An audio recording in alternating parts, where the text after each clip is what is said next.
బయట శబ్దాన్ని పెట్టాడు. ఆ శబ్దము ఆకాశంలోంచి వచ్చేటట్టు చేశాడు. ఇప్పుడు నేను మాట్లాడుతుంటే శబ్దం మీరు చూడగలరా? ఆకాశంలో వెడుతుంది. కానీ దాన్ని ఎవరు పట్టుకోగలరు? పట్టుకోవడానికి చెవిని పెట్టాడు. ఇప్పుడు శబ్ద స్పర్శ, స్పర్శని పెట్టాడు. ఆ స్పర్శ వాయువులోంచి వస్తుంది. అందుకే అమ్మయ్య చల్లటి గాలి తగిలిందండి అంటాడు. స్పర్శ ఎక్కడ తెలుస్తుంది? చర్మము చేత పట్టుకోబడుతుంది, వాయువులోంచి వస్తుంది. అందుకని వాయువన్న భూతములోంచి స్పర్శ అనబడేటటువంటి తన్మాత్ర ఇక్కడ చర్మము చేత గ్రహింపబడుతుంది. కాబట్టి ఇప్పుడు ఏం చేశాడు? బయట ఉన్న భూతములను ఇక్కడ ఉన్న భూతములకు తన్మాత్రలు పెట్టి అనుసంధానం చేశాడు. ఇవి పట్టుకోవడానికి సెంటర్స్ పెట్టాడు కొన్ని. కన్ను, ముక్కు, చెవు, నాలుక ఇవి పెట్టి, ఇవి పెడితే అవి తెలిసేసుకోగలవా? నాలుక పెట్టేసి రుచి చెప్పేమంటే చెప్పేస్తుందా? చెప్పలేదు. చెప్పడం కోసం తానే వీటి యందు ప్రవహించాడు. తన శక్తిని వీటి యందు నింపి నిబిడీకృతం చేశాడు. లోపల తాను పురుషుడై కూర్చున్నాడు. విపరీతంగా వాహనములు తిరిగేటటువంటి ఒక రహదారి మీద అయ్యో వీడు దీని మీద నడిస్తే ప్రమాదం వచ్చేస్తుందని పెద్దలు ఏం చేస్తారంటే ఆ రోడ్డుకి కొంచెం ఎత్తుగా ఒక గట్టు కట్టి దీని మీద పాదములతో నడిచేటటువంటి వాడు, వాహనం మీద వెళ్ళని వాడు దీని మీద నడవండి అని ఒక నిర్దేశం చేశారు, ఒక ఫుట్పాత్ అని. మీరు ఫుట్పాత్ ఎక్కకుండా రోడ్డు మీద నడుస్తున్నారు అనుకోండి, ప్రమాదం జరిగి తీరుతుంది. కాబట్టి రోడ్డు మీద ఉండాలి, మీరు వెళ్ళాలి, కానీ ఫుట్పాత్ మీదే నడవాలి. అలా మీరు సంసారములో ఉండాలి, సంసారమునందు ప్రవేశించి తీరాలి గృహస్థాశ్రమంలోకి. వేదము ఏ భోగం అంగీకరించిందో భోగమును అనుభవించాలి. భోగం అనుభవించకూడదు అంటే మీరు గృహస్థాశ్రమంలోకి ప్రవేశించేటప్పుడు నేను ఇక్కడ చెప్తున్నటువంటి విషయాన్ని మీరు ఒక పవిత్రమైన ఉద్దేశంతో గ్రహించే ప్రయత్నం చేయండి. లేకపోతే భాగవతం యొక్క తాత్పర్యమే అర్ధరహితం అయిపోతుంది. మనం వివాహం చేసుకునేటప్పుడు ఒక స్త్రీని చేపడుతున్నాను, నేను ఒక స్త్రీని చేపట్టాను. ఒక స్త్రీ అయితే ఒక పురుషుణ్ణి చేపడుతుంది. ఆయన ఒక మాట చెప్తున్నాడు. ఏమంటున్నాడు? అల్లాటప్పాగా చేతకాని వాడై నా ఆడపిల్లని ఎలాగో అలా ఒక మొగాడికి ఇచ్చి పంపించేద్దామని మన సనాతన ధర్మమునందు పంపరు. చాలా మహోత్కృష్టం ఏమిటో తెలుసా అండి? ఆడపిల్లనివ్వడం. ఇచ్చేటప్పుడు చతుర్థి విభక్తి వేడు తండ్రి. నమః చెప్పి నీకు ఇచ్చేస్తున్నానని ఇవ్వడు. తండ్రికి అధికారం ఉంటుంది. అందుకే కూతురు యొక్క సత్ప్రవర్తన చేత తండ్రి కూడా తరించిపోతాడు. లేకపోతే సీతమ్మ తల్లి యొక్క సౌశీల్యము చేత జనక మహారాజు గారి భార్య ఎలా తరిస్తారు? దానం ఇచ్చేస్తే దశరథ మహారాజు గారును ఆయన భార్యలు తరించాలి. మరి జనక మహారాజు గారు భార్య ఎలా తరించారు అంటే మగపిల్లవాడు సత్ప్రవర్తన కలిగినటువంటి వాడై గయాక్షేత్రానికి వెళ్ళి తద్దినం పెడితే ఈయన తరిస్తాడు.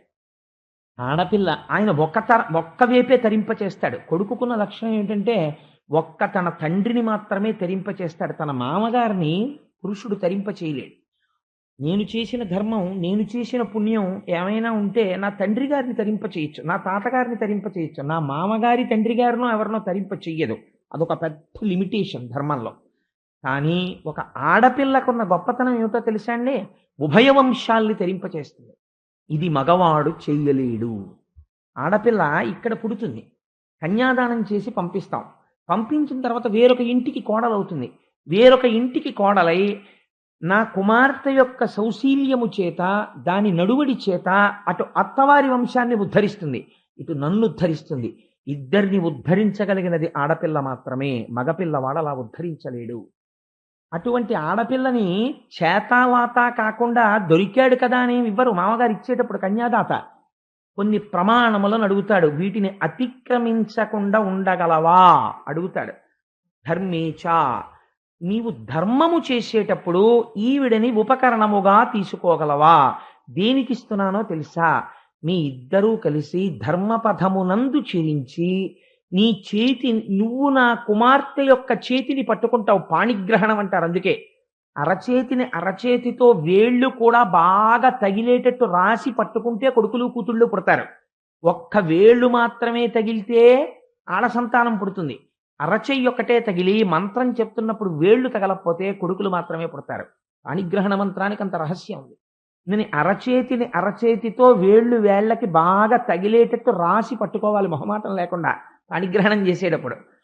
అయితే ఇవన్నీ ఉన్నాయా అండి అంటే మీరు ఎప్పుడైనా వివాహ విధి వింటే ఆశ్చర్యపోతారు. ఎప్పుడైనా మా బావగారు అచ్చయ్య శాస్త్రి గారు అమ్మాయి వివాహం జరిగినప్పుడు వాళ్ళ అమ్మాయి వివాహానికి వివాహ విధి గురించి ఉపన్యాసం చెప్తానని మాట ఇచ్చాను మా బావగారికి. సరే, అందుచేత ఎందుకు ఈ మాట చెప్పానంటే మనకి ప్రతి దాంట్లో ఒక ధర్మం ఉంటుంది, ఒక పవిత్రత ఉంటుంది మనం చేసే పనిలో. తప్ప ఏదో వేళంబరం కింద చెయ్యరు. ధర్మేచ, నీకు ఈవిడ ధర్మపత్ని. అర్ధేచ, అర్థమునందు ఈవిడ్ని నువ్వు దాటకుండా ఉండాలి. ఏమిటి అర్థం అంటే? అర్థం అంటే డబ్బులు కావండి. అర్థం అంటే ఏమిటో తెలుసా? హృదయ క్షేత్రము నుండి పురుషుడి యొక్క తేజస్సు కదులుతుంది. హృదయ క్షేత్రము నుండి కదిలినటువంటి తేజస్సుని ఎక్కడా నిక్షేపించడానికి వీల్లేదు. కేవలము తన ధర్మపత్ని యందు మాత్రమే నిక్షేపించాలి. అది ఏ ధర్మబద్ధమైన కామము. దాని వలన కలిగే అర్థం ఏది? మళ్ళీ తానే ఆమె కడుపు నుంచి కొడుకుగా వస్తాడు. అందుకని ఇప్పుడు ఏమైంది? ధర్మ అర్థ కామముల యందు ఈ క్షేత్రమును నువ్వు అతిక్రమించనని మాటి నేను ఈ అమ్మాయిని నువ్వు ఉద్ధరింపబడడానికి నీకు ఇస్తాను. పిచ్చి పిచ్చిగా ప్రవర్తిస్తే తీసుకుపోతాను మళ్ళీ అని చెప్తాడు తండ్రి. అంటే ఆ మాట అనకూడదు కాబట్టి అనడంతే. అంటే దాని అర్థం అదే, నువ్వు ఇలా ఉంటే ఉంటుంది నీతోనే, అలా ఉండాలి. కాబట్టి ధర్మేచ అర్ధేచ కామేచ నాతి చరామి, నేను ఈ స్త్రీని అతిక్రమించను. ఇప్పుడు భారతీయ సాంప్రదాయంలో భార్య దేని కొరకు అంటే ముందు తాను ధర్మమునందు నడచుట కొరకు. ధర్మపత్ని అయి తాను నడవాలి, ఆవిడ నడవాలి, ఇద్దరూ కలిసి నడవాలి. నడిచి ఏం చెయ్యాలి? ఆయన ఈవిడ్ని ఉద్ధరించాలి, ఈవిడ ఆయన్ని ఉద్ధరించాలి. ఇద్దరూ ఒకరినొకరు ఉద్ధరించుకుంటూ నడవాలి. అలా నడవడానికి సంసారం. ఇప్పుడు మీరు ఈ నడవడంలో ఒక గమ్మత్తుంది. శత్రువులెవరు? ఇంద్రియములే. ఈ ఇంద్రియములకి సుఖం ఏమిటో తెలియచెప్పలేదనుకోండి, మీరు దీనికి ఏదో రుచి, ఇప్పుడు మిగిలినటువంటి తుచ్చమైన విషయముల గురించి పోని పక్కన పెట్టండి. ఒక రుచికరమైన ఆహారమును తినడం మీద రసేంద్రియములకు మక్కువ ఉంది. ఏదో ఈ కూర తిందాం, ఈ పులుసు తిందాం, వంకాయ పచ్చి పులుసుగా తిందాం, వంకాయ పెరుగు పచ్చడిగా తిందాం, ఎన్ని కోరికలు. అదే వంకాయ, ఇన్ని కోరికలు ఉన్నాయి. కానీ అప్పుడు ఎలా తీరుతుంది? సంసారమునందుండి అందులో ఏమాత్రమూ తప్పు లేదు. నువ్వు తినవచ్చు, భోగం అనుభవించవచ్చు. వంకాయ తినద్దని వేదం ఏం చెప్పలేదు నీకు, తినచ్చు. కానీ వైరాగ్యం అంటే ఏమిటో తెలుసా అండి? చాలామంది ఒక పొరపాటు పడుతుంటారు. వైరాగ్యం తనంత తాను కదిలి వచ్చే వస్తువు కాదు. వైరాగ్యం ఎలా వస్తుందో తెలుసా? మీరు లోపల ఒక పరిశీలన చేస్తుంటే వైరాగ్యం వస్తుంది. ఆ పరిశీలనమేమి?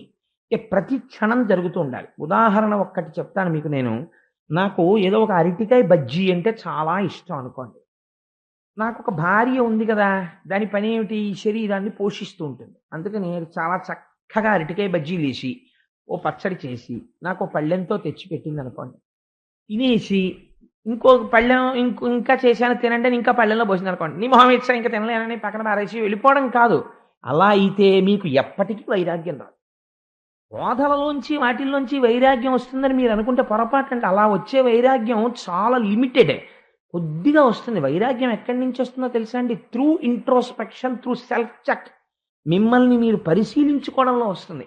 ఇప్పుడు మీరు ఆది ఒక ప్రశ్న వెయ్యాలి. ఇంతకు ముందు బజ్జీ అనబడే పదార్థమును అడిగినదెవరు? ఇందులో ఉన్న మనస్సు అడిగింది. ఆల్ రైట్, ఒక 6 బజ్జీలు తినిపించాను, ఇంకొద్దు అన్నదెవరు? ఈ మనస్సు అంది. 1వ బజ్జీ తిన్నప్పుడు చాలా లొట్టలేస్తూ తింది. 7వ బజ్జీ దగ్గర కక్కేస్తానంటోంది అని ఊరుకుంటే మీరు అది సత్యము అని సిద్ధాంతం చేయొచ్చు. 7వ బజ్జీ తర్వాత వస్తున్నటువంటి దుఃఖమేదో అది నిజమో అని మీరు అనొచ్చు. 3 రోజులు పోయాక మళ్ళీ బజ్జీ పెట్టండి. మరి 7వ బజ్జీ దగ్గర దుఃఖం మళ్ళీ ఇప్పుడు ఇవాళ ఎలా కోరావు నువ్వు అంటే, రుచి వాసన రెండింటిని పెట్టుకుని మనస్సు చేసిన పని యొక్క రుచిని మరిగి లోపల దాచి వాసనగా బయటపెట్టి తిప్పడాన్ని అలవాటు చేస్తుంది. ఇది మీరు చూశారనుకోండి. కాబట్టి ఈ వస్తువునందు సుఖము లేదు. కాసేపు సుఖమని ఇది చెప్తుంది, ఆ తర్వాత అది సుఖం అనదు. కాబట్టి ఇది సుఖము కాదు, దుఃఖము కాదు. ఇది కొంతసేపు సుఖమన్నదేదో అది సుఖము కాదు, ఇది దుఃఖమన్నదేదో అది కూడా దుఃఖం కాదు. ఈ రెండూ కావు. మీకు నేను ఒక ఉదాహరణ చెప్తాను, మీరు చూడండి. దుఃఖం కూడా మీకు ఎప్పుడు ఉంటుందండి? చాలా ఆశ్చర్యకరమైన విషయం. మీకు మనస్సులో మీరు దేని గురించి దుఃఖపడుతున్నారో, ఆ దుఃఖపడుతున్నటువంటి విషయం మీకు జ్ఞాపకంలో ఉన్నంతసేపు వెక్కి వెక్కి ఏడుస్తుంటాడు. ఇంతలో అనుకోకుండా ఎవరో వచ్చి ఏదో చెప్పారనుకోండి ఓ మాట, ఏదో చెప్తుంటే ఏడుస్తున్నవాడు అటు చూశాడు అనుకోండి, చూసి అటు వింటున్నాడు అనుకోండి, ఓ 5 నిమిషాలు దాని గురించి అలా వింటూ ఉండిపోయాడు అనుకోండి, ఏడవడం మర్చిపోతాడు. ఎందుకంటే దేని గురించి శోకిస్తున్నాడో దాన్ని మనసు వదిలిపెట్టింది, కాసేపు శోకం పోయింది. అంటే ఇప్పుడు ఈ శోకము సత్యమా? దుఃఖము సత్యం కాదు. కాబట్టి మనసు చెబుతున్న సుఖము సుఖము కాదు, దుఃఖము దుఃఖము కాదు. కాబట్టి ఈ సుఖ దుఃఖములు రెండూ కూడా మనసు చేత సృష్టింపబడిన ద్వంద్వములు. దీనికి అతీతముగా ఏదో ఉంది, దానికి దుఃఖము యొక్క భాష అంటదు. అది నిజమైన ఆనందం. ఆ ఆనందం ఇది ఎంత చూసినా ఎంత అనుభవించినా అది ఎప్పుడూ సుఖముగా ఉండే వస్తువు ఒకటి ఉన్నది అని మన వేదము చెప్తున్నది. అది ఏది అని మీరు వెతకడానికి దీన్ని వదిలిపెట్టడం మొదలెట్టారనుకోండి, అది వైరాగ్యం. ఇప్పుడు మనసు చెబుతున్నవన్నీ ద్వంద్వములే అని మీరు తెలుసుకుంటే అది చెప్పిన వాటికన్నిటికీ నవ్వేసి వెళ్ళిపోతుంటారు. ఇప్పుడు ఏమైంది? అది వైరాగ్యమైంది. ఈ వైరాగ్యం ఎక్కడి నుంచి రావాలి? భోగంలోంచే రావాలి. భోగంలోంచి రోగం వస్తోందో, భోగంలోంచి యోగం వస్తోందో మీ నడువడి బట్టి ఉంటుంది. సంసారం అందరూ చేస్తారు. సంసారము చెయ్యని వాళ్ళు ఎవరు ఉండరు. గృహస్థాశ్రమంలో ఉంటారు, చాలా మంది ఉంటారు. ఎక్కడో మహాత్ములు బ్రహ్మచర్యం నుంచి సన్యాసంలోకి వెళ్ళొచ్చు. కానీ సంసారములో ఉండి తరిస్తున్నారు కొంతమంది, సంసారములో ఉండి పతనమైపోతున్నారు కొంతమంది. ఒకే సంసారము ఒకడిని పతనం ఎందుకు చేస్తుంది, ఒకడిని ఎందుకు ఉద్ధరిస్తుందండి అంటే దృష్టికోణాన్ని బట్టి ఉంటుంది. ఒకడు సుఖం అనుభవిస్తూ లోపల పరిశీలన చేస్తున్నాడు, ఇది సుఖము కాదు, కాసేపటి తర్వాత తృప్తి పడిపోయి ఇంక అక్కర్లేదంటోంది, కాబట్టి ఇది సుఖము కాదు, ఇది దీని మాయ, దీని ఆట అని తెలుసుకుంటున్నాడు. వైరాగ్యం పొందుతున్నాడు ఆ మనసుని ధిక్కరించి. ఒకడు అదే సుఖమని అది ఏం చెప్తే దానికి లొంగుతున్నాడు. వాడు ఎప్పుడూ సంసారమును భోగము కోసమే వాడాడు. అందులోంచి ఏమొస్తుంది? రోగం వస్తుంది. ఒకడు సంసారమును దేనికి వాడాడు? అదే భోగమును పట్టుకుని ఇది సుఖము కాదు అని తెలుసుకోవడానికి వాడుతున్నాడు. ఇప్పుడు ఆయనకి ఏమొచ్చింది? యోగం వచ్చింది. యోగం ఎందులోంచి వచ్చింది? వైరాగ్యంలోంచి వచ్చింది.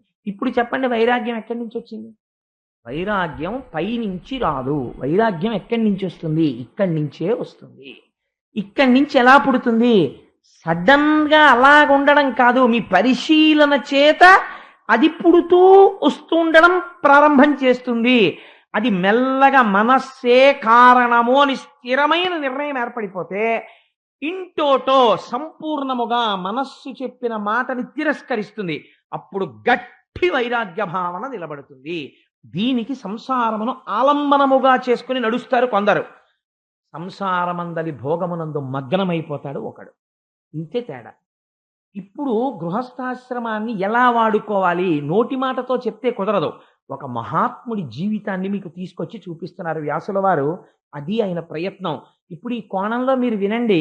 అందుకే భాగవతంలో ఒక్కొక్క ఘట్టం వింటుంటే ఏదో ఒక ఫలితము మనస్సుకి అంది తీరుతుంది. ఏమా ఫలితము? ఇప్పుడు మీరు ఏ స్థాయిలో ఉన్నవారికి ఆ స్థాయిలో అనుభవిస్తారు. చూడండి ఎంత గొప్పగా మాట్లాడతారో. కర్దమ ప్రజాపతిని చూసి శ్రీమన్నారాయణుడు కన్నుల వెంట నీరు కార్చుట ఏమి, ఆనంద భాష్పములు రాలుట ఏమి? ఆనందము దుఃఖము అని రెండు లేని వాడికి ఆనంద భాష్పాలు రావడం ఏమిటి అంటే, ఈయన కోరబోతున్న కోరిక ఏమిటో ఆయనకి తెలిసి ఆయన భార్యను అడగబోతున్నాడు. భార్య కోసం తపస్సు చేసిన వాడు ఎవడున్నాడు ప్రపంచంలో 10,000 సంవత్సరాలు? అంటే గృహస్థాశ్రమంలో తరించడానికి ఏది మార్గమో లోకులకు చెప్పి గృహస్థాశ్రమము యొక్క వైశిష్ట్యమును ఆవిష్కరించగలిగిన ఒక మహాపురుషుడు ఇవాళ నా గురించి తపస్సు చేశాడు. వేదము చెప్పడం కాదు, ఇవాళ నిరూపిస్తున్న ఒక మహాత్ముడు నా ఎదుట నిలబడ్డాడు. ఒక భార్య యొక్క గొప్పతనాన్ని చెప్పగలిగిన వాడు నిలబడుతున్నాడు. ఇది ఆయన ఆనందం. కన్నుల వెంట నీరు కారింది శ్రీమన్నారాయణుడికి, ఆనంద భాష్పాలు పడ్డాయి. అది బిందు సరోవరమైనది. ఎంత ఉత్కృష్టమైన స్థితి చూడండి మీరు అసలు అందులోనే. అందుకని ఇటువంటి స్థితి కలిగినటువంటి కర్దమ ప్రజాపతిని శ్రీమన్నారాయణుడు అడిగారు, నాయనా నువ్వు ఏ కోరికతో ఇంత తపస్సు చేశావు అని. ఆయన అన్నాడు, నేను చతుర్ముఖ బ్రహ్మ చేత సృష్టించబడ్డాను. చతుర్ముఖ బ్రహ్మ నాకు ఒక కర్తవ్యోపదేశం చేశారు. నువ్వు ప్రజోత్పత్తిని చెయ్యి, నువ్వు సంతానమును కను అని చెప్పారు. నన్ను కన్న తండ్రి ఆయన మాట పాటించడం నా ప్రథమ కర్తవ్యం. అందుచేత ఇప్పుడు నేను ఆయన మాట పాటించాలి. మాట పాటించాలంటే ప్రజోత్పత్తిని చెయ్యాలంటే నాకు సౌశీల్య అయిన భార్య కావాలి అన్నాడు. చూడండి ఎంత గొప్ప మాట అన్నాడో చూడండి. ఎందుచేతంటే చిత్రంగా ఉంటుంది. రామకృష్ణ పరమహంస వివాహం చేసుకుని కూడా శారదాదేవిని ఎప్పుడూ తీసుకెళ్ళలేదు. తీసుకెళ్ళకపోతే శారదాదేవి దగ్గరికి వచ్చి కొంతమంది చెప్తుండేవారు, నీ భర్త పిచ్చివాడు అయిపోయాడు, తిరుగుతున్నాడని. పాపం ఆవిడికి భర్త గారిని చూసుకోవాలని కోరిక పుట్టింది. ఒకసారి కలకత్తా వెడతానంటే తండ్రి గారు అర్థం చేసుకుని తీసుకెళ్లారు. తీసుకెళ్తే సరే మధ్యలో అనేక ఘట్టాలు జరిగాయి అనుకోండి. రామకృష్ణ పరమహంస దగ్గరికి చేరుకున్న తర్వాత మొట్టమొదటి రాత్రి రామకృష్ణ పరమహంస శారదాదేవిని పిలిచి అన్నారు, చూడు నేను నిన్ను వివాహం చేసుకున్నాను, పరమ యథార్థం, నువ్వు నాకు భార్యవి, నేను నీకు భర్తని. భార్యాభర్తల సంబంధము చేత కేవల భోగములను అనుభవించి డుల్లయైన సంసారమునందు ప్రవేశించి నీవు పతనమై నేను పతనమై ఉండిపోదామంటే నాకు అభ్యంతరము లేదు, తాళి కట్టాను కాబట్టి. లేదు, నీవు నాకు భార్యవై నేను నీకు భర్తనై సంసారమనగా కేవలము బిడ్డలని కనడము కాదు, కామోపభోగము కాదు, ఈశ్వర పాదములు పట్టి తరించడంలో నువ్వు నాకు నేను నీకు ఆలంబనంగా నిలబడదామంటే మాట ఇయ్యగలవా అని అడిగారు. శారదామాత అంది, ఇలాంటి సంసారాలు ఎన్ని జన్మలు చేశానో తరించిపోవడానికే మన ఇద్దరం దంపతులుగా మిగిలిపోదాం. అంతే, ఇద్దరు తరించిపోయారు. ఇప్పుడు భార్య సౌశీల్య కాలేదనుకోండి. అందుకే కోడల్ని తేవడానికి, భార్యని తేవడానికి కొడుక్కి అధికారం ఎవరిది అంటే ఆ అధికారం ఎవరిదో తెలుసా అండి? కేవలము తండ్రిదే. ఇందుచేత తన తేజస్సు బయట నడుస్తోంది కొడుకుగా. ఆయనకి ఎటువంటి భార్య అయితే ఆయన తరించగలడో, తండ్రి గుర్తుపట్టగలడో, అందుకని తండ్రి వెతికి తీసుకురావాలి కోడల్ని. కాబట్టి ఇప్పుడు ఎవరాయనికి తండ్రి? శ్రీమన్నారాయణుడే తండ్రి. బ్రహ్మకి శ్రీమన్నారాయణుడికి అభేదం మీరు వింటున్నారు కదా రోజు. అందుకని ఇప్పుడు తండ్రి నిర్ణయించాలి. ఇది ఎంత లౌకికమైనటువంటి ధర్మాన్ని ఆవిష్కరిస్తున్నాడో చూడండి. తను వెతుక్కోలేక చేతకాని వాడై కాదు, తను తరించడానికి గృహస్థాశ్రమంలో తన తండ్రి చెప్పాలి తనకి అనుకూలవతి అయిన ఇల్లాలెవరో. ఇటువంటి వాడిని చూసి ఆనంద భాష్పాలు రాల్చాడు. నాన్నగారు మీరు చెప్పిన పుస్తకాలు చదువుకున్నాను, మీరు చెప్పిన కోర్సు చదివాను, మీరు చెప్పిన ఉద్యోగం చేశాను, నా మనస్సు నాది, మీరు చెప్పిన పిల్లలు నేనెందుకు చేసుకుంటానన్నవాడు కొడుకు కాడు. అలా కొడుకు యొక్క సౌశీల్యాన్ని చూడగలిగిన వాడై ఉండాలి తండ్రి. ఈ అమ్మాయి అయితే నీకు కట్నం ఎక్కువ తీసుకొస్తుందిరా అన్నవాడు కాడు తండ్రి. ఇటువంటి పిల్లని చేసుకుంటే మన వంశం తరిస్తుందిరా అని చెప్పినవాడు తండ్రి.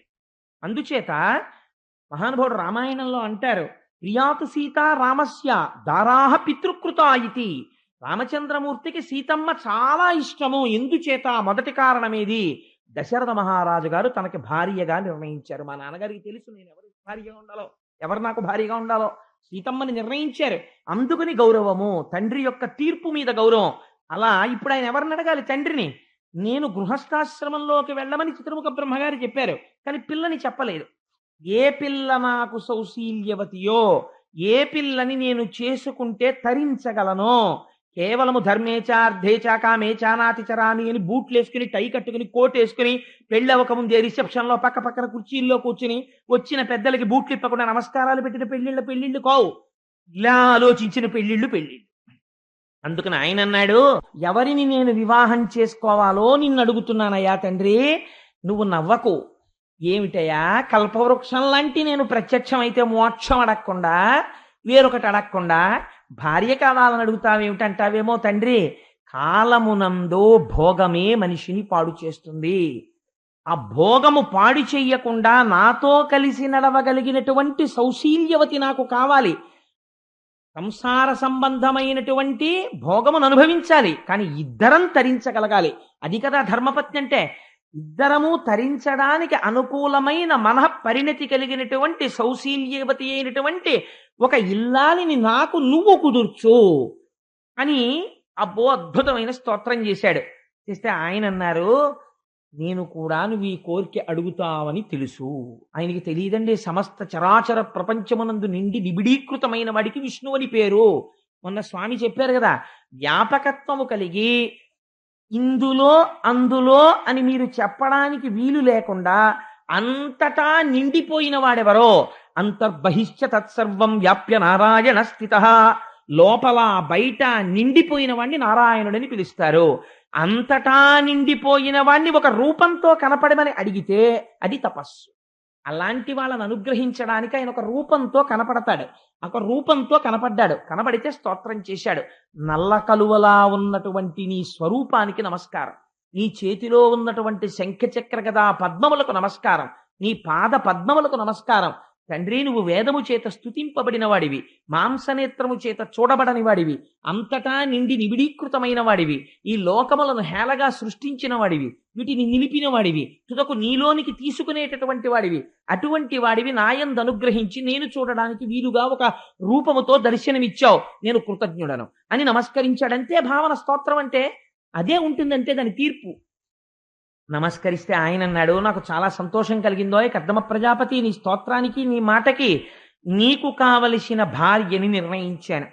ఎల్లుండి ఇక్కడికి స్వయంభవ మనువు వస్తున్నాడు. స్వయంభవ మనువుకి 3 కుమార్తెలున్నారు. అకూతి, దేవహూతి, ప్రసూతి. ప్రసూతిని దక్ష ప్రజాపతికి ఇచ్చి వివాహం చేశారు. అందులో దేవహూతి అనబడేటటువంటి పిల్ల నీకు తగినటువంటి కన్య. ఆ దేవహూతిని రథం మీద కూర్చోపెట్టుకుని వస్తున్నాడు స్వయంభవమనువు.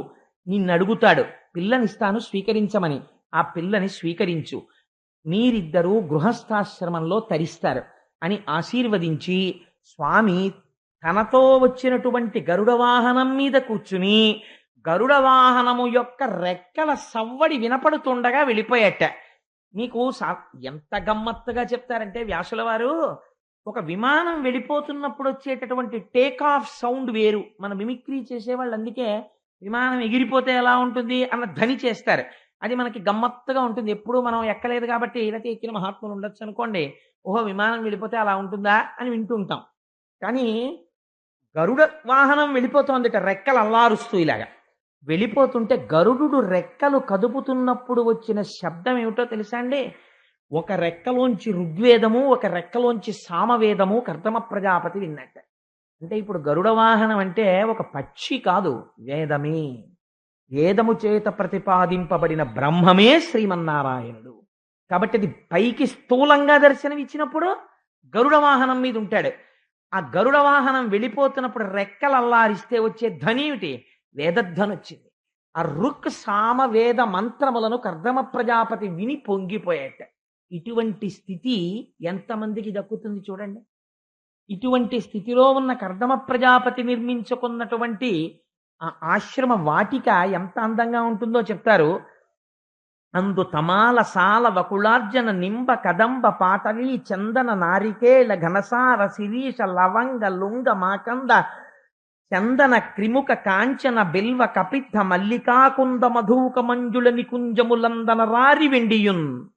మల్లెలు, జాజులు, వెలగలు, పెద్ద పెద్ద మారేడు చెట్లు, పెద్ద పెద్ద మామిడి చెట్లు, పెద్ద పెద్ద వేప చెట్లు, ఇటువంటి వాటితో కూడినదై మనం అరుణాచలం వెళ్ళినప్పుడు ఎప్పుడైనా ఆ విరూపాక్ష గుహ దాటిపోయి స్కందాశ్రమం దగ్గరికి వెళితే అక్కడ ఒక పెద్ద చెట్టు ఉంటుంది. ఆ చెట్టుని చూస్తే నాకు అనిపిస్తూ ఉంటుంది, ఇక్కడ రమణులు వాళ్ళ అమ్మగారికి మోక్షం ఇచ్చినప్పుడు కొంతమంది చుట్టూ ఉన్నారు, వాళ్ళు ఇప్పుడు ఎవరు బహుశా లేరు. ఆ తర్వాత వచ్చిన వాళ్ళు బోర్డు మాత్రమే చూస్తున్నారు, this is the place where Ramana Maharshi has granted మోక్ష టు హిస్ బిలౌడ్ మదర్ అని. సో ఆ గదిని మాత్రమే కొంతమంది చూస్తున్నారు.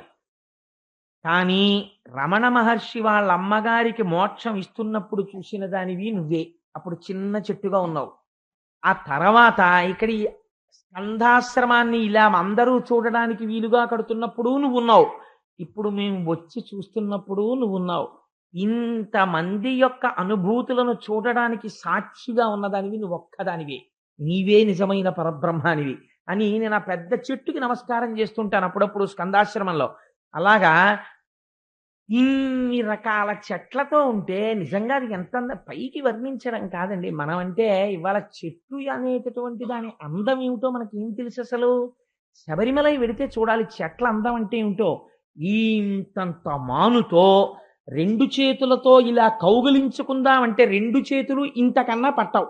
అంత పెద్ద పెద్ద మానుతో ఉండి ఇక్కడ మనం నిలబడితే ఈ చెట్టు కొమ్మలు అక్కడ వరకు వ్యాప్తి చెంది సూర్యుడు ఎటు తిరిగినా సరే కిరణములు మాత్రం వచ్చి దాని మొదట్లో పడవు. అంత పెద్ద నీడతో కూడుకుని ఎన్నో కొన్ని వేల పక్షులకు ఆలవాలమైనటువంటి ఒక చెట్టు వంక మీరు చూశారనుకోండి, నిజంగా అదో పెద్ద జనతా అపార్ట్మెంట్ లా ఉంటుంది. అయ్య బాబోయ్ ఎంత బాగుందిరా ఈ చెట్టు అనిపిస్తుంది. అలాంటి చెట్లు, ఆ చెట్ల కల్లుకున్నటువంటి తీగలు, అందులో సరోవరాలు, అంత అందమైనటువంటి ఆశ్రమంలో కర్దమ ప్రజాపతి అక్కడ కూర్చుని ఉన్నారు. కూర్చునుంటే శ్రీమన్నారాయణుడు చెప్పినటువంటి రోజు రానే వచ్చింది. స్వయంభౌమనువు చేతిలో ధనస్సు పట్టుకుని రథం మీద తన భార్య అయిన శతరూపతోటి, తన కుమార్తె అయినటువంటి దేవహూతితోటి వచ్చారు. వచ్చి కర్దమ ప్రజాపతి యొక్క దర్శనం చేశారు. చేసి ఎంత అందంగా మాట్లాడతారో చూడండి. కర్దమ ప్రజాపతి వయస్సులో చిన్నవాడు, స్వయంభౌమనువు పెద్దవాడు. కానీ జ్ఞానము చేత కర్దమ ప్రజాపతి పెద్దవాడు, స్వయంభౌమనువు చిన్నవాడు. అందుచేత కర్దమ ప్రజాపతి పాదములకు స్వయంభౌమనువు నమస్కరించాడు. నమస్కరించి సరసిజ గర్భుడు తనచే విరచితమైనట్టి వేద వితతుల నెల్లన్ ధరవెలయించుటకై బుధవర మింబుం తన ముఖంబు వలన సృజించెన్. ఇప్పుడు దేన్ని చెప్తున్నాడండి? పురుష సూక్తం చెప్తున్నాడు. బ్రాహ్మణోస్య ముఖమాసి బాహూరాజన్యకృత. యా చతుర్ముఖ బ్రహ్మగారు మొట్టమొదట వేదాన్ని తన నోటితో పలికి ఆ వేదాన్ని రక్షించడం కోసం, వేదాన్ని వ్యాప్తి చెయ్యడం కోసం తన ముఖమండలంలోంచి బ్రాహ్మణుల్ని సృష్టించాడు. అటువంటి ప్రజాపతులలో నువ్వు ఒకడివి. అటువంటి నీ పాదపద్మములకు వంగి స్వయంభౌమనువు నమస్కరిస్తున్నాడు అని నమస్కరిస్తే కర్దమ ప్రజాపతి సంతోషించి అన్నారు, మహారాజా నీ ధనస్సు చూస్తేనే భయం వేస్తుంది. అటువంటి రాజు నాకు చారులైనటువంటి వాళ్ళు రాజ్యంలో జరుగుతున్న విశేషాలు చెప్తారులే అని ఎక్కడో రాజధాని యందు కూర్చుని ఉండకూడదు. భూమండలమంతా పర్యటిస్తూ ఉండాలి.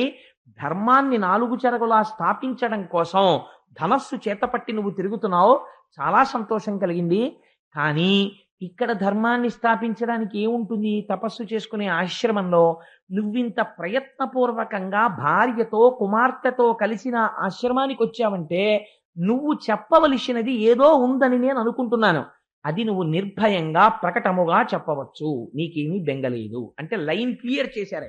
అందుకని ఒక ప్రజాపతి ఒక యోగి పురుషుణ్ణి పట్టుకుని మా అమ్మాయిని ఇస్తాను పెళ్లి చేసుకుంటారా అని అడిగితే అసహ్యంగా ఉంటుంది. ఎందుకని నువ్వు మనస్సులో ఏ కోరికతో వచ్చావో అది చెప్పవచ్చు, నీకు భయం లేదు అన్నారు. అంటే ఆయన అన్నాడు, మహానుభావుడు కర్దమ ప్రజాపతి చూడండి ఎంత అందంగా అంటారో ఆ స్వయంభూమనువుని. దురిత స్వరూప పాటచ్చర పీడం పొందకుండ సకల క్షోణిన్ పరిపాలించుటకై మము అరవింద భవుండు భుజములందు సృజించెన్. ఈ మాటలు కర్దమ ప్రజాపతి చెప్తే ఆయన అన్నాడు, మా గొప్పతనం ఏమీ లేదండి ఇందులో, మేం మహారాజుల నిజమే, ధనస్సు చేత పట్టుకుని రాజ్యాన్ని పరిపాలిస్తున్నాను. కానీ ఇవాళ స్వయంభవమనువు అనేటటువంటి పేరుతో ఈ భూమండలానికి అంతటికీ నేను అధినాథుడనై పరిపాలించగలుగుతున్నానంటే పరిపాలించగలిగిన శక్తి నాలో ఎక్కడి నుంచి వచ్చిందో తెలుసా? ఎంత గొప్ప మాట చెప్తున్నాడో చూడండి. అరవింద భవుండు భుజములందు సృజించెన్. మేము పరబ్రహ్మము యొక్క భుజములలోంచి బయటికి వచ్చాం. భుజములు శక్తి కేంద్రములు, ఇవి కార్యం చేస్తాయి, కర్మ చేసేటటువంటివి. కాబట్టి లోకరక్షణ చేతులతో చెయ్యాలి. అందుకని బాహూరాజన్యకృత, మేం ఈశ్వరుడు యొక్క బాహువులలోంచి వచ్చిన వాళ్ళం. అందుకని ఇది నా గొప్పతనం కాదు, నేను పరిపాలించి రక్షించగలుగుతున్నానంటే ఈశ్వరుడు యొక్క అనుగ్రహం. అందుకే మమ్మల్ని భుజములలోంచి సృష్టించాడు. వాళ్ళు చూడండి, వాళ్ళు మాట్లాడుకునే మాటలు ఏవి మాట్లాడినా అన్నీ ఎక్కడి నుంచి వస్తాయంటే ఈశ్వరుణ్ణి అనుసంధానం చేస్తూనే వస్తాయి. ఇప్పుడు స్వయంభవమనువు తన కూతురునిచ్చి వివాహం చేస్తానని చెప్పాలి. ఆయన ఎంత అందంగా మాట్లాడాడంటే, నాకు 3 కుమార్తెలు, అందులో ఇప్పుడు నాతో వచ్చినటువంటి పిల్లని దేవహూతి అని పిలుస్తారు. ఈ దేవహూతి నీకు తగినటువంటి సౌశీల్యము కలిగినటువంటిది. ఎందుచేత కలిగినది? నారదుడు మా అంతఃపురానికి వచ్చినప్పుడు కర్దమ ప్రజాపతి యొక్క గుణ విశేషములను వర్ణించి చెప్పేవాడు. నీ గుణములను విన్న తరువాత నిన్ను భార్యగా చేపట్టాలనేటటువంటి కోరిక నా కుమార్తె యందు కలిగినది. అందుచేత నా కుమార్తెను స్వీకరించి నన్ను ధన్యుణ్ణి చెయ్యి అని అడిగాడు. తప్ప తన కుమార్తె గురించి గొప్పగా చెప్పుకోలేదు. దేవహూతి లాంటి సౌందర్యవతి సాధారణం ప్రపంచంలో. అటువంటి అందగత్తె మా అమ్మాయి చేసుకో అని బాహ్య సౌందర్యం గురించి చెప్పలేదు అసలు. నారదుడి వలన నీ గుణములను వినిది, నీవేమిటో ఆవిడికి తెలుసు. నీకు భార్యగా ఉంటే ఎలా ప్రవర్తించాలో తెలుసు. నీ గుణములను విని నీ గుణములకు ఆవిడ ఉప్పొంగింది, అందుకని నీకు భార్య కావాలనుకుంటోంది, అందుకని నువ్వు ఆవిడ్ని భార్యగా స్వీకరించమని చెప్పాడు. ఇప్పుడు అనుకూలత కలుగుతుంది. దేనివల్ల అనుకూలత కలిగేది? పైకి ఆయన 6 అడుగుల పొడుగండి, మీ అమ్మాయి పొడిగెంత? 4, 8. అబ్బే మా వాడికి వీడికి సరిపోదండి. ఏమిటి చేసుకుంటావు పొడుగు? కూర వండుకు తింటావా? పొడుగు పొట్టి, నలుపు తెలుపు, అన్ని అవయవాలు బాగున్నాయా బాగులేవా, తెల్లగా ఉందా నల్లగా ఉందా, ఇవన్నీ కూడా కాలగర్భంలో ఒకనాడు కలిసిపోయేటటువంటి విశేషాలు. ఇవాళ తెల్లగా ఉన్నటువంటి పిల్ల ఏదో ఒక అనారోగ్యం వస్తే నల్లగా అయిపోవచ్చు. నల్లగా ఉన్న పిల్ల పార్వతీదేవంతటి పేరు తెచ్చుకోవచ్చు. రంగులో ఏముంది, శీలంలో ఉంది ఉండేదంతాను. అందుచేత ఎంత అందంగా మాట్లాడారో చూడండి. ఫోటోలు చూసుకోవడం, పొడుగు పొట్టి చూసుకోవడం, హైట్ మిల్లీమీటర్లతోటి సెంటీమీటర్లతోటి చూసుకోవడం ఇవి లేదు. ఆ గృహస్థాశ్రమంలో ప్రవేశించేవాడు ఏది చూసి చేసుకున్నాడు? నీ గుణముల యందు అనురక్త అయినది. అంటే కర్దమ ప్రజాపతి ఎంత గొప్ప మాట మాట్లాడారో చూడండి. ఆవిడ తండ్రి గారు చెప్పలేదు ఆయన గురించి, కర్దమ ప్రజాపతి చెప్తున్నాడు. ఆయన అన్నాడు, అనగా నీ చేత అనన్యదత్తముగ ప్రతిష్ఠితంబైన ఈ తీగబోడి కమనీయ రూప రేఖా విలాసంబులమానిత లక్ష్మీ సమానయగుచు ఒకనాటి రాత్రియందుడురాజ చంద్రికా ధవళిత నిజసౌధ తలమునందు మహిత రణన్మణి మంజీర శోభిత చరణియై నిజసఖీ సహిత యగుచు కందుక క్రీడ చరింప గగనమందు వర విమానస్థుడగుచు విశ్వావసుండు నాగదనరిన గంధర్వ నాయకుండు తరుణి చూచి విమోహి అయి ధరణిపడియే. నీ కూతురు యొక్క సౌందర్యం ఏమిటో నాకు తెలిసాయా? ఒకనాటి రాత్రి పౌర్ణమి చంద్రుడు ప్రకాశిస్తుండగా నీ కుమార్తె కాళ్ళకి అందెలు పెట్టుకుని అంతఃపురం దగ్గర ఉన్నటువంటి సరోవరంలో, అక్కడ ఉన్నటువంటి ఆ ఉద్యానవనంలో తన చెలికెత్తెలతో కలిసి ఆడుకుంటోంది. ఆడుకుంటూ ఆ పిల్ల అక్కడ నిలబడి తన కాలితో భూమినిలా రాస్తోంది. రాస్తుంటే ఆ పైనుంచి గంధర్వుడు ఒక ఆయన వెళ్ళిపోతున్నాడు. ఆ వెళ్ళిపోతున్నటువంటి గంధర్వుడు విశ్వావసుడు ఆ విమానంలోంచి పిల్లని చూశాడు. చూసి ఎంత బాగుందో అనుకోలేదు, ఈ పిల్ల అందం చూసి పైన విమానం నుంచి స్పృహ తప్పి భూమి మీద పడిపోయాడు. అంత అందగత్తయ్యా నీ కూతురు, నువ్వు ఈ సంఘటన చెప్పలేదు, దాచావు. ఎందుకు దాచావు? బాహ్య సౌందర్యాన్ని చెప్పకూడదు కనుక దాచావు. కానీ నేను చెప్తున్నాను, అంతటి సౌందర్య రాశి. ఈ సౌందర్యం ఎక్కడి నుంచి వచ్చింది? లక్ష్మీదేవి అనుగ్రహం చేత వచ్చింది. ఎందుకని ఈ మాట ఎందుకనాలండి అంటే, కన్యాదానం చేసేటప్పుడు ఆడపిల్లని లక్ష్మిగా చూస్తారు. లక్ష్మిగా చూసి తామర పువ్వులో తీసుకొస్తున్నామని బుట్టలో కూర్చోబెట్టి తీసుకొస్తారు మేనమామలు. మేము ఎప్పుడూ మా మేనకోడలను ఆ దృష్టితో చూడలేదు, లక్ష్మిగా చూశామని తీసుకొస్తారు. అందుకని బట్టలు పెట్టి పంపిస్తారు ఆ మేనమామలకి. ఆ మేనమామలు తీసుకొచ్చి కూర్చోబెడితే కన్యాదాత వరుడి యందు నారాయణుణ్ణి చూసి తాను తరించిపోతాడు. తరించిపోయి పళ్ళెంలో వరుడి యొక్క కాళ్ళు పెట్టి తన భార్య నీళ్లు పోస్తుంటే తాను కాళ్ళు కడిగినటువంటి రోజున తన జన్మ సాఫల్యం. నారాయణుడి యొక్క కాళ్ళు కడిగి తజ్జలములను తన శిరస్సు మీద ప్రోక్షణం చేసుకునేటటువంటి మహాభాగ్యము ఎవరి వల్ల కలుగుతుంది? ఆడపిల్ల వల్ల కలుగుతుంది, తండ్రికి. అందుచేత నీ కుమార్తె అంతటి సౌందర్య రాశి. నేను ఒక్క మాట చెప్పనా మహానుభావ, స్వయంభూమనువు, ఎవరికి లక్ష్మీదేవి యొక్క అనుగ్రహము కలిగిందో వారు మాత్రమే నీ కుమార్తెని చేపట్టగలరు. నేను చేపట్టి నా గుణములను విని నీ కుమార్తె నాకు భార్య కావడం కాదు, నాయందు లక్ష్మీదేవి ప్రసన్నురాలైనది, అందుకే నాకు ఇటువంటి భార్యనిచ్చినది. ఈ మాట ఎవరు అనగలరో తెలుసా అండి? శంకరాచార్యులు వారు అంటారు, కళాభ్యాం చూడాలంకృత శశికళాభ్యాం లిజితపఫలాభ్యాం. భార్యాభర్తలు ఎలా ఉండాలంటే, అబ్బా ఆయన తపస్సుకి ఫలితం ఈవిడ పుణ్యాలు నోముల పంట ఆయన. ఇద్దరు ఒకరినొకరు ఎలా ఉద్ధరించుకుంటున్నారండి నిజంగా అనిపించుకోగలగాలి దాంపత్యం అంటే. తప్ప దాంపత్యం అంటే ఆవిడ పొడుగ్గా ఉంది ఈయన పొట్టిగా ఉన్నాడు అవన్నీ కాదు దాంపత్యం. ఒకరినొకరు ఎలా తరింప చేసుకుంటున్నారు సంసారంలో, అన్ని గుణములు కలిగినదయా. నీ కుమార్తె నాకు భార్య కావడానికి తగినదని నిర్ణయించిన వాడెవరో తెలుసా? నువ్వు కాదు, నేను కాదు. తండ్రి శ్రీమన్నారాయణుడు నిర్ణయించి మొన్నటి రోజునే చెప్పాడు. అందుకని నేను నీ కుమార్తెని భార్యగా స్వీకరిస్తాను. ఇది ప్రపంచమునందు మొట్టమొదటి పెద్దలు కుదిర్చిన వివాహము. ప్రపంచంలో మొట్టమొదట జరిగిన పెద్దలు నిర్ణయించిన వివాహం ఏదో తెలుసా అండి? దేవహూతి కర్దమ ప్రజాపతులు. ఎందుచేత ఎవరు నిర్ణయించారు? పెద్దలు. పెద్దలు నిర్ణయించినారుగానా అంటాడు. అన్నీ ఉటిది ఈయనే ఆ దొడ్లో ఈ దొడ్లో తిరిగి తీసుకొచ్చాడు ఆ పిల్లని. పెద్దలు నిర్ణయించినారుగానా అంటే ఇలా నిర్ణయించాలి. శ్రీమన్నారాయణుడు నిర్ణయించాడు. నిర్ణయిస్తే వివాహం జరుగుతోంది, ఒడంబడి జరుగుతోంది. అందుచేత అటువంటి పెద్దలు నిర్ణయించిన వివాహము ఆదిరాజు కుమార్తెని నేను చేసుకుంటున్నాను అన్నాడు. ఇదో గమ్మత్తైన మాట. ఆదిరాజు కుమార్తె ఏంటండి అంటే, ఆదిరాజు అని పేరు ఎవరికంటే స్వయంభవ మనువుకి పేరు. ఎందుకనంటే సమస్త భూమండలాన్ని వరాహమూర్తి పైకెత్తి ఇచ్చిన తరువాత మొదటి రాజు స్వయంభవ మనువు. అందుకని ఆయన ఆదిరాజు అని పిలుస్తారు. స్వయంభవ మనువుకున్న గొప్పతనం ఏమిటో తెలుసా అంటే, అసలు ముందు రాచభోగములను అనుభవించిన వాడు ఆయనే. అన్ని భోగములను అనుభవిస్తున్న ఆయన ఎప్పుడు ఒకటి అనుకునేవట, ఈ భోగములు గొప్పవా, ఈశ్వర చరణారవింద సేవనము గొప్పదా, ఈ తుచ్చమైనటువంటి లాలస గొప్పదా, భగవత్కథా శ్రవణము గొప్పదా, ఈ భోగస్థానములతోడి సంగము గొప్పదా, భాగవతులతోడి కలయిక గొప్పదా అని నిరంతర ప్రశ్న వేసుకుని అవే గొప్పవి, ఇవి అల్పములు నీచములు అని నిర్ణయించుకునేవాట.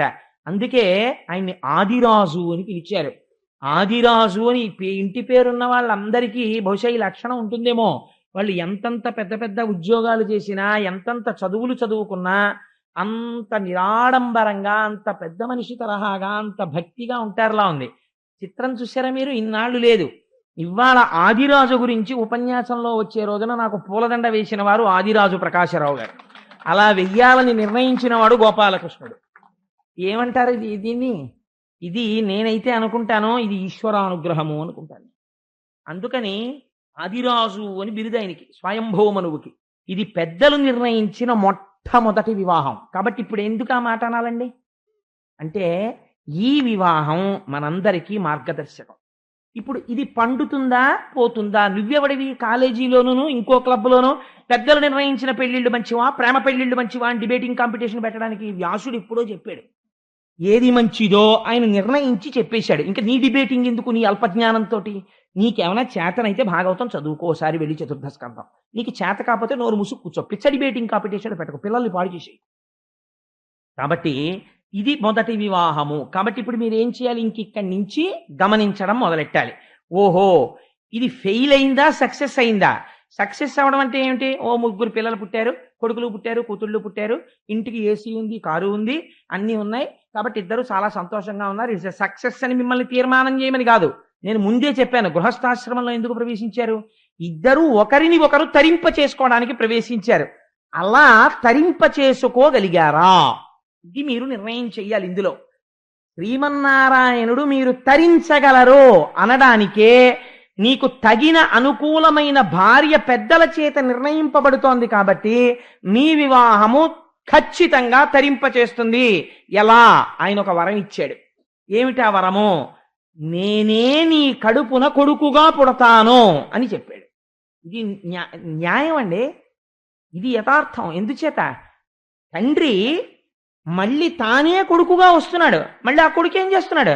మళ్ళీ తానే కొడుకుగా వస్తున్నాడు. ఏమవుతుంది? ఆ తేజస్సు నడుస్తోంది, అలాగా వంశపారంపర్యంగా నడుస్తోంది.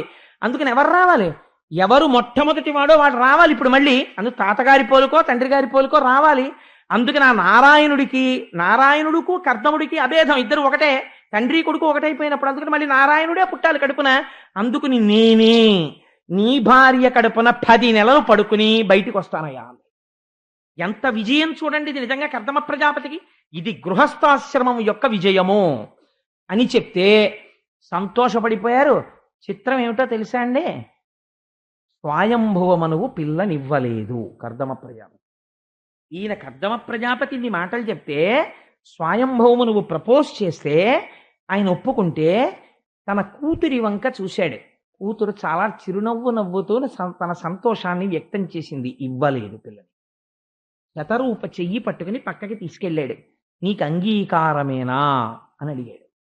భార్యాభర్తలంటే ఇది.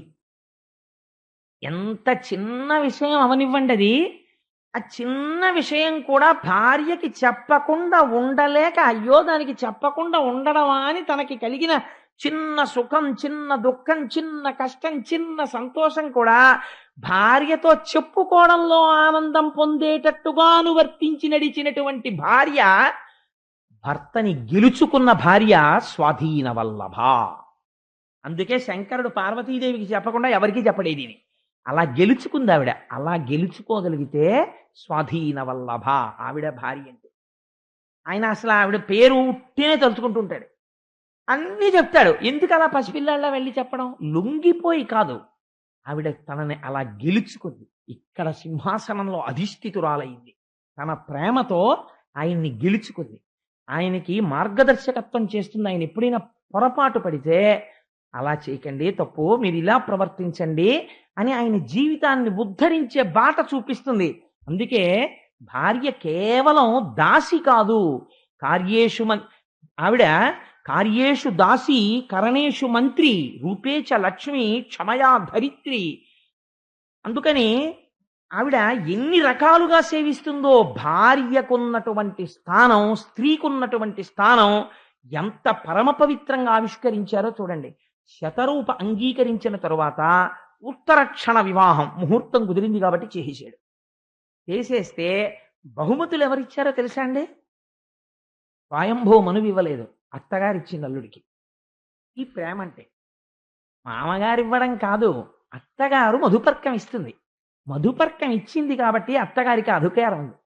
ఓయ్ అల్లుడు, నువ్వు ఈ స్ట్రైప్ షర్ట్ వేసుకోవాయి, బాగుంటుంది నీకు అని ఓ చొక్కా కుట్టించి ఇవ్వడానికో, లేకపోతే అల్లుడు గారు మీరు సరదాగా ఆడుకోవడానికి మీరు టైర్ అయిపోయి వస్తారు కదా, రాత్రి 10కో 11కో మా అమ్మాయితో కాసేపు రిలాక్స్ అవ్వడానికి క్యారమ్ బోర్డు ఆడుకోండి అని ఒక క్యారమ్ బోర్డు కొని ఇచ్చింది అనుకోండి, అత్తగారు పొంగిపోవాలి. అల్లుడు, మా అత్తగారు ఇంత చేస్తే ఆషాఢ మాసంలో క్యారమ్ బోర్డు ఇచ్చింది అనకూడదు.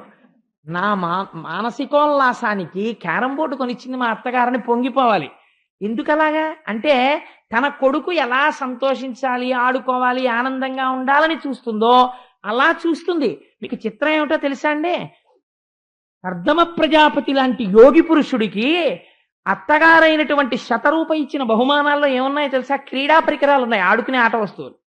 అలా ఇవ్వడం ఏంటంటే అంతే, అది మొదటి వివాహం, అలా ఇవ్వాలి. అందుకని ఇవ్వవచ్చా ఏమిటండి ఇవన్నీ, అలాంటివన్నీ ఇచ్చారు అంటే నేనైతే చేస్తాను, నా కూతురు పెళ్ళైనప్పుడు సారెలో ఓ క్యారమ్ బోర్డు చెస్ బోర్డు కొనిస్తాను. ఎందుకంటే నేను కర్దమ ప్రజాపతి గురించి చదువుకున్నాను కాబట్టి. అలా ఇవ్వాలి, కాబట్టి అలా ఇవ్వడం న్యాయం. మధుపర్కం ఇచ్చిన వాళ్ళు అలా ఇవ్వాలి. అందులో నా అల్లుడు కూడా సంతోషించాలి, అతను ఉల్లాసంగా ఉండాలన్న నా కోరిక ఉంది, నా భార్య కోరిక ఉంది కదా, అందుకని ఇస్తే తప్పు లేదు. అంటే నిజంగా అసలు మన వివాహాలు ఎలా ఉండేవో, ఎంత అందంగా ఉండేవో మీరు ఒకసారి చూడండి. అందుచేత అంతవరకు చాలా మా చర్చ అక్కర్లేదు దానికి. అందుచేత దాని మీద అలాంటి క్రీడా పరికరములతో సహా ఇస్తే చాలా సంతోషించి ఆమెని అప్పజెప్పి విడిచిపెట్టి వెళ్ళలేక ఇంత స్వయంభువమనువు, ఇంత ధర్మం తెలుసున్నవాడు, ఇంత అల్లుణ్ణి పొందినవాడు కన్నుల నీరు పెట్టుకుని భారమైన గుండెలతో వెనక్కి తిరిగి చూస్తూ వెళ్ళలేక వెళ్ళేట. మీకు శాస్త్రంలో ఒక గొప్ప రహస్యం చెప్పనండి. పుట్టింట్లో ఉండగా ప్రేమ తల్లిది, నిజంగా కూతురు అత్తవారింటికి వెళ్ళేటప్పుడు నిజమైన శోకం గుండెల్లోంచి బయటకు వచ్చే బడబాగ్ని తండ్రిది. ఏడవలేక అంటే అప్పగింతల పీటల మీద లోపలికెళ్ళి కళ్ళ నీళ్లు తుడుచుకుని ముక్కు చీదుకుంటుంటే బాత్రూంలోకి వెళ్ళి, ఏమిటండి అన్ని చెప్తారు మీరు, భలేవరే, ఆ ఏడవడం ఏంటి తప్పు కదా, మీరు మగవారు కన్నమ్మడి నీళ్ళు రావచ్చా అంటారు. ఆడపిల్ల వెళ్ళిపోతుంటే తండ్రి అంత బెంగ పెట్టుకుంటాడు, పైకి చెప్పుకోలేడు కానీ అన్నం తినడు. వెళ్ళిపోతుంది అన్న ఆలోచన వస్తేనే అబ్బాయి ఎందుకు లేదు అంత తొందరగా పెళ్ళి అనిపించి వాయిదా వేసేద్దాం అనిపిస్తుంది. ఆడపిల్లని పంపడం అంటే అంత కష్టంగా ఉంటుందండి, తండ్రికి అంత బెంగగా ఉంటుంది. మీరు లక్ష్మీ కళ్యాణంలో విందురు గాని సముద్రుడు ఎంత బాధపడ్డాడో ఎదరొస్తుంది కదా ఇంకొక వారం రోజుల్లో అసలు లక్ష్మీ కళ్యాణం, అప్పుడు చూద్దురు కానీ దాని అందం ఏమిటో అసలు. సరే, అందుచేత ఇంతటి స్వయంభవమనువు బెంగ పెట్టుకుని వెనక్కి తిరిగి వెళ్ళేట. మొదటి వివాహం ఎలా ఉండాలో అలాగే వర్ణించారు. తిరిగి వెళ్ళిపోతుంటే ఆయన వెళ్ళిపోతూ సరస్వతీ నదీ తీరంలో ఉన్నటువంటి మహాపురుషులందరినీ సేవిస్తూ తిరిగి వెళ్ళిపోయాడు. వెళ్ళిపోతే ఆయన రాజధాని పేరు బర్హిష్మతి. అదో విచిత్రమైన ఊరు. దానికి బర్హిష్మతి అన్న పేరు ఎందుకు వచ్చిందో తెలుసా అండి? ఏ పేరు అనవసరంగా పెట్టరు మన వాళ్ళు. యజ్ఞవరాహమూర్తి నీటిలోంచి భూమిని పైకి తీయడం కోసమని నీటిలో తన యొక్క ముట్టె పెట్టి చాలాసేపు వెతికాడు. ఆ వెతకడంలో ఆయన ఒంటి మీద ఉన్నటువంటి వెంట్రుకలు నానిపోయి, బాగా నానిపోయిన తర్వాత భూమి దొరకక ఆ వెతుకుతూ వెతుకుతూ ఒకసారి తల పైకి పెట్టి ఇలా ఇలా విదుపుతుండేవాడు. ఆ విదుపుతున్నప్పుడు ఒంటి మీద నానిపోయిన కొన్ని వెంట్రుకలు కొన్ని ఎగిరి పడ్డాయి. అవి పడిన ప్రదేశం ఏదో దాని పేరు బర్హిష్మతి. ఆ పడిపోయిన వెంట్రుకలు భూమిలోకి వెళ్ళి అందులోంచి దర్భలు పైకొచ్చాయి. ఆ దర్భలు ఇప్పటికీ ఆకుపచ్చగానే ఉంటాయి. ఆకుపచ్చని ఆ దర్భలతో నిరంతర యజ్ఞయాగాదులు చేసి శ్రీహరిని ఆరాధించేవాడు స్వయంభౌమనువు. అటువంటి పట్టణం కనుక దానికి బర్హిష్మతి అని పేరు. అటువంటి పట్టణాన్ని రాజధానిగా చేసుకుని స్వయంభౌమనువు పరిపాలిస్తున్నాడు. అంటే ఎంత వైదిక కర్మాచరణము కలిగిన వాడో, ఎంతటి ఈశ్వర సంబంధం ఉన్నటువంటి ప్రదేశమునందు ఆయన ఉన్నటువంటి వాడో మీరు ఆలోచించండి. సరే, అందుచేత కొంతకాలం అయిపోయింది. ఈవిడ మహాసౌందర్య రాశి. ఒక్క మాట మీరు అర్థం చేసేసుకున్నారు కదండి. విశ్వవసు అంతటి వాడు ఆకాశంలోంచి కింద పడిపోయాడు స్పృహ తప్పి. అంతటి అందగత్తె ఈవిడ కర్దమ ప్రజాపతిని సేవిస్తోంది. నేను ఇవాళ రేపు జరుగుతున్న పెళ్లిళ్ల గురించి చెప్పను, ఎందుకంటే భాగవతం చెప్తున్న నోటితో అవి చెప్పడం నాకు అసహ్యం. కానీ మీరు ఒకటి ఆలోచించండి, ఇంత సౌందర్య రాశి అయిన భార్య భర్తకి ఉపచారం చేస్తోంది. ఆయన ఏం చేస్తున్నాడు? తపస్సు పాటిస్తున్నాడు, నియమములు పాటిస్తున్నాడు. భర్త తపస్సు పాటించి నియమములు పాటిస్తే భార్య ఏం చెయ్యాలి? ఆవిడ అవే పాటించాలి. ఆయన భూశయనం చేస్తున్నాడు, ఆవిడ భూశయనం చేస్తోంది. ఆయన తపస్సు చేసుకుంటున్నాడు, ఆవిడ ఆయనకి కావలసినటువంటి ఫలాలు, ఆ సమయానికి కావలసిన పువ్వులు, ఆ సమయానికి కావలసిన తేనె అందిస్తోంది. ఆయనకి బాహ్య స్మృతి లేదు, తపస్సు చేసుకుంటూ పొంగిపోతున్నాడు. ఈవిడ ఇటువంటి భర్త దొరికాడని పొంగిపోయి ఆయన అనువర్తిస్తోంది. ఒక రాచసౌధంలో పెరిగి దాసదాసీజనము చేత సేవలందుకున్నటువంటి స్త్రీ తన భర్తకి సేవ చేయడానికి నిర్మానుష్యమైన ఒక ఆశ్రమములో భర్తకి సేవ చేయడంలో అలిసిపోయి, ఒక అంగరాగం లేదు, ఒక పన్నీటి స్నానం లేదు, కేశపాశమునకు సుగంధ తైలం లేదు, ఏవీ లేవు. ఆ తల స్నానాలు చేసి చేసి చేసి చేసి నల్లటి జుట్టు ఎర్రగా అయిపోయింది. అదంతా జటలు కట్టేసి ఆ జుట్టు జటలు కింద వేలాడుతోంది. ఆవిడ శుష్కించిపోయి శల్యం అయిపోయింది, అంత సన్నపడిపోయింది. ఒకనాడు దేవహూతి చూడడానికి ఎంత అందంగా ఉండేదో ఇప్పుడంతా శుష్కించిపోయింది. వ్యాసుల వారు ఎంత గొప్ప ఉపమానం వేశారో తెలుసా అండి? పార్వతీదేవి పరమశివుని సేవించినట్లు. ఆవిడ అపర్ణ అయితే అప్పుడు పరమశివుడు సంతోషించాడు. ఈవిడ అంతగా సృష్టించిపోయాక ఒకరోజు తపస్సులోంచి లేచి నడుస్తూ ఎందుకో ఇలా చూశాడు దేవహూతి వంక. ఆవిడ శరీరాన్ని చూసి ఆశ్చర్యపోయాడు. నేను ఒకనాడు ఈవిడ సౌందర్యాన్ని వర్ణన చేశాను. నా కోసం తపించడంలో, నా కోసం పరిశ్రమించడంలో, నా కోసం ఇన్ని ఏర్పాట్లు చేయడంలో ఈవిడ ఇవాళ ఇలా అయిపోయింది. అని దేవహూతి, నీ సేవలకి నేను సంతోషించాను కాబట్టి ముందేది ధర్మము. ఇద్దరూ కలిసి ఈశ్వరార్చన నిపుణులయ్యారు. నీకు నా వలన తీరవలసిన కోరికేమి అని ఆవిడంది. ఒక సౌశీల్యవతురాలైనటువంటి స్త్రీ భర్త వలన ఏ సుఖాన్ని కోరుతుంది? సంతానవతి అయి తాను తల్లి కావాలని కోరుకుంటుంది. ఈశ్వర, మీరు నాకు పతిదేవులు, మీరు నన్ను కరుణించి నేను తల్లినయ్యేటటువంటి అదృష్టాన్ని నాకు కటాక్షించండి. అంటే వాళ్ళు ఎంత ధర్మబద్ధమైన కామమును అనుభవించారో చూడండి, తల్లి అగుట కొరకు. ఆయన అన్నాడు తప్పకుండా అని. ఆయన ఒక అందమైన మాట చెప్పాడు. నీకు నేను చూడడానికి ఇలా ఒక ఆశ్రమంలో జటలు కట్టుకుని ఉరప్పంజరం పైకొచ్చేసి ఒక నారపంచ కట్టుకుని ఎప్పుడు దండకమండలాలు పట్టుకుని చాలా వెర్రివాళ్ళ, తపస్సు చేసుకుంటున్న వాళ్ళ, ఏ భోగభాగ్యాలు లేని వాళ్ళ, అట్టే మాట్లాడితే ఎప్పుడు భూషయనం చేస్తూ నేల మీద పడుకునే వాళ్ళ నేను కనపడుతున్నాను కదా. నాకున్న భోగాలు ఎటువంటివో తెలుసా దేవహూతి? ఈ భూమి యందు సార్వభౌములమని ఈ సమస్త భూమండలాన్ని ఏలగలమన్న చక్రవర్తులకు లేని భోగములు నాకున్నాయి. ఎక్కడివో తెలుసా అని చెప్తున్నాడు చూడండి. మానిత ధర్మ మార్గ మహిమస్ఫుట భూరి తపస్సమాధి విద్యాని భృతాత్మయోగ సముపార్జిత విష్ణు కటాక్ష లబ్ధ శోభానగా దివ్య భోగ బహుభద్ర వితానము అస్మదీయ సేవానరతిన్ లభించు అనివారణ నిత్తును దివ్య దృష్టియం. నేను నిరంతరము శ్రీమన్నారాయణుణ్ణి సేవించాను, అపారమైన భక్తితో యోగాన్ని అవలంబించాను, గొప్ప తపస్సు చేశాను.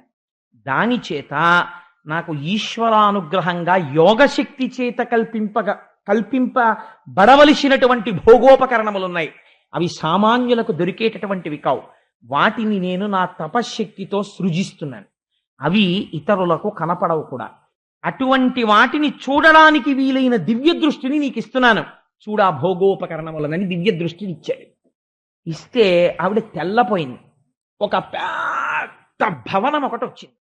ఆ భవనములో గొప్ప గొప్ప శయ్యామందిరములు.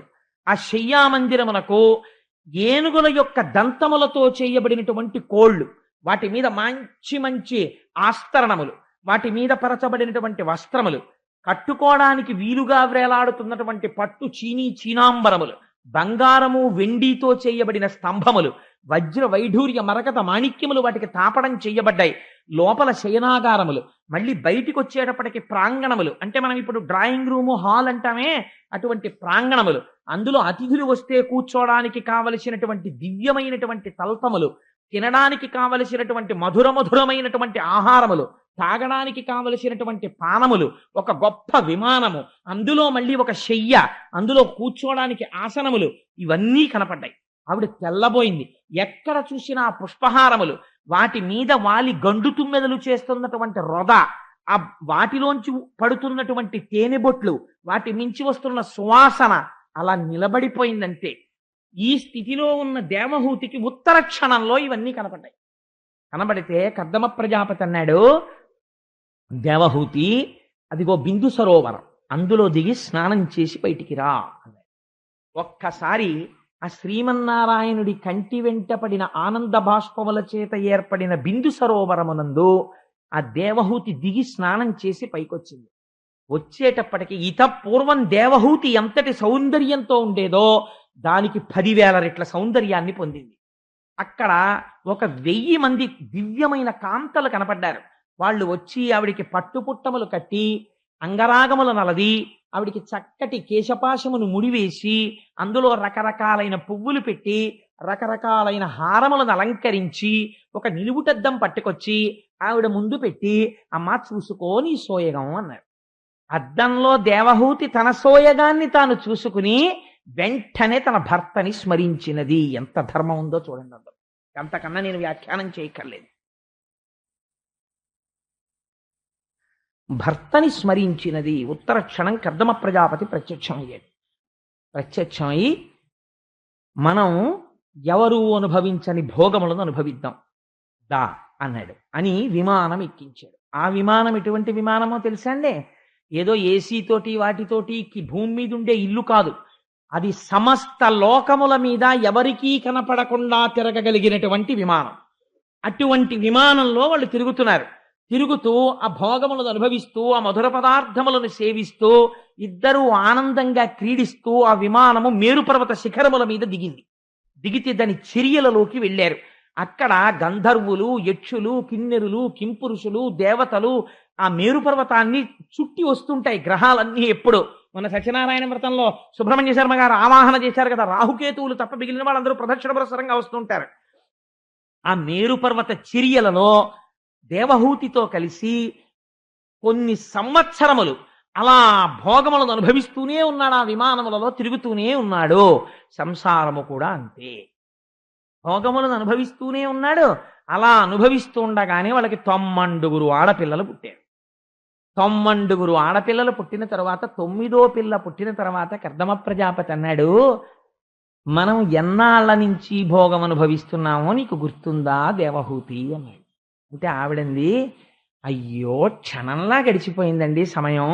90 ఆడపిల్లలు పుట్టేశారు, పెద్ద పిల్ల పెళ్ళిడికి వచ్చేస్తోంది, జ్ఞాపకమే లేదు చూశారా, కాలము క్షణంలా గడిచిపోయింది. సంసార భోగమునందున్న వాడికి అలాగే గడిచిపోతుంటుంది.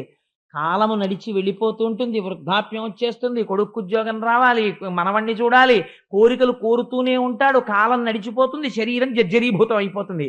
కర్దమ ప్రజాపతికి మనకి తేడా ఎక్కడా? ఇన్ని భోగములను అనుభవిస్తూ ఇవి భోగములు కాదని మనసులో నిరంతరము తలుచుకుంటున్నాడు.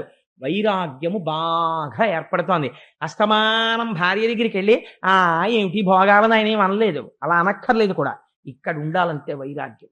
అది పండిన నాడు భార్యకు చెప్పి వెళ్ళిపోవాలంతే. అప్పటి వరకు చెప్పక్కర్లేదు కూడా. అందుకని ఆయన అన్నాడు, చాలదా అనుభవించిన భోగాలు, ఇవే మార్చి మార్చి మార్చి మార్చి అనుభవిస్తా ఉంటే. ఇలా అనుభవిస్తూ పోతే ఒకనాడు కాలమునందు ఈ శరీరం పడిపోతుంది, అప్పుడు మనం ఉద్ధరించబడం. అందుకని దేవహూతి, నేను సన్యాసం తీసుకుని వెళ్ళిపోతున్నాను. నీ తండ్రికి నేను వివాహ సమయంలో మాట ఇచ్చాను, సంతానము కలిగే వరకే దేవహూతితో ఉంటానని. 99 ఆడపిల్లలు పుట్టారు. అందుకని నేను వెళ్ళిపోతున్నాను సన్యాసానికి. ఎందుకని అంటే లోపల వైరాగ్యం బలపడినది. ఎందుచేత? నిరంతరము భోగం ఇది కాదని పరిశీలన చేయుట చేత. అందుకని సన్యాసానికి వెళ్ళగలిగాడు. ఇప్పుడు చూడండి గృహస్థాశ్రమాన్ని ఎలా వాడుకోవాలో వాడాడు కర్దమ ప్రజాపతి. ఇదే నేను ముందు చెప్పిన ఉపోద్ఘాతం. ఈ మాట అంటే ఆవిడంది నిజంగా ఎంత గొప్ప మాట అండి ఆవిడంది. అపరతి పుట్టెయి ఇహ సుఖానుభవంబులయందు మున్నునే చపలత కామభోగరతి సంగము కోరి మహాత్మా నిన్ను అచ్చపు తలపొప్పగా తెలియజాలకయం వరించుటన్ భవత్కృప ఫలించే ముక్తి నిన్ను కేవల భక్తి భజింపకల్కతే. అరే ఏం ఆశ్చర్యమయ్యా! ఇద్దరం కలిసే భోగం అనుభవించాం, ఇద్దరం కలిసే సుఖాలు అనుభవించాం, ఇద్దరం కలిసే విమానంలో తిరిగాం, ఇద్దరం కలిసే పిల్లల్ని కన్నాం. నువ్వు పైకి చెప్పలేదు, భోగం అనుభవిస్తున్నప్పుడల్లా ఇది భోగము కాదని లోపల పరిశీలన చేశావు. ఇంత వైరాగ్యానికి వచ్చేసావు. వచ్చేసి నేను సన్యాసం తీసుకుంటానని వెళ్ళిపోతున్నావు. నీ వంటి మహాత్ముడితోనే నేను ఇంతకాలం ఉన్నాను, నాకు అసలు ఈ ఆలోచనే రాలేదు. అందుచేత అసత్పురుషుడితోటి ఉన్నంత మాత్రము చేత భోగమునందు ఉండిపోవడం సహజం. సత్పురుషుడితో కలిసి నేను సంసారము చేస్తూ కూడా నీకున్న ఆలోచన నాకు రాకుండానే నా జీవితం వెళ్ళిపోతోంది. నువ్వేమో పండిపోతున్నావు. పండిపోయి ఇవి భోగములు కాదు తుచ్చములు అని స్థిర నిర్ణయానికి వచ్చేసి గొప్ప వైరాగ్య సంపత్తితో వెళ్ళిపోతున్నావు. నిన్ను ఆపను. ఎందుకని? నువ్వు పండిపోవడమే కావలసింది. పండాలి గృహస్థాశ్రమంలోకి వచ్చినందుకు. కానీ ఒక్క కోరిక, నాకు 99 ఆడపిల్లల్ని ఇచ్చావు, ఇప్పుడు వీళ్ళకి యోగ్యమైన వరుల్ని తేవాలి. నేనా ఆడదాన్ని, నాకా ఏమీ తెలియవు. ఇన్నాళ్ళు నీ వెనక నీ నీడలో నా భర్త ఇంత గొప్పవాడని తిరిగిశాను. ఇప్పుడు నువ్వు ఉన్న పళంగా సన్యసించి వెళ్ళిపోతే ఈ ఆడపిల్లలకి నేను ఎలా సంబంధాలు చూడను? అందుచేత ఇంటికి రక్షణగా నాకొక్క కొడుకుని కటాక్షించి వెళ్ళిపో. ఆ కొడుకు మళ్ళీ నన్ను సంసార లంపటమునందు తిప్పేవాడు కాకూడదు. నువ్వు వెళ్ళిపో సన్యాసానికి, కానీ ఆ కొడుకు నన్ను ధరించేవాడు కావాలి, నన్ను కూడా జ్ఞానము వైపుకి తిప్పేవాడు కావాలి. అటువంటి వాడు, కూతుళ్ళని గట్టెక్కించగలిగిన వాడు ఒక కొడుకునిచ్చి వెళ్ళిపోవయ్యా. ఆయన అన్నాడు, షహబాష్, గొప్ప కోరిక కోరావు, అందుకని నీకు ఒక కుమారుణ్ణి ఇవ్వడానికి నేను అంగీకరిస్తున్నాను అని కర్దమ ప్రజాపతి యొక్క తేజస్సు యందు శ్రీమన్నారాయణుడు ప్రవేశించాడు. దేవహూతి యొక్క గర్భములోకి ప్రవేశించి ఆయన కుమారుడై కపిల భగవానుడనేటటువంటి పేరుతో బయటికి వచ్చాడు. కపిల మహర్షి జన్మిస్తే భగవానుడు కపిల రూపంలో దేవహూతి కడుపున పుడితే ఆశ్చర్యం ఏమిటో తెలుసా అండి? సంతోషం ప్రకటించడానికి చతుర్ముఖ బ్రహ్మగారు వచ్చారు. ఎవరితో? మరీచి మొదలైన మహర్షులతో. నువ్వురా నాయనా కొడుకు అంటే కర్దమ ప్రజాపతి, నిన్ను నేను సృష్టించి ఒక మాట చెప్పాను, ప్రజోత్పత్తి చెయ్యి అని చెప్పాను.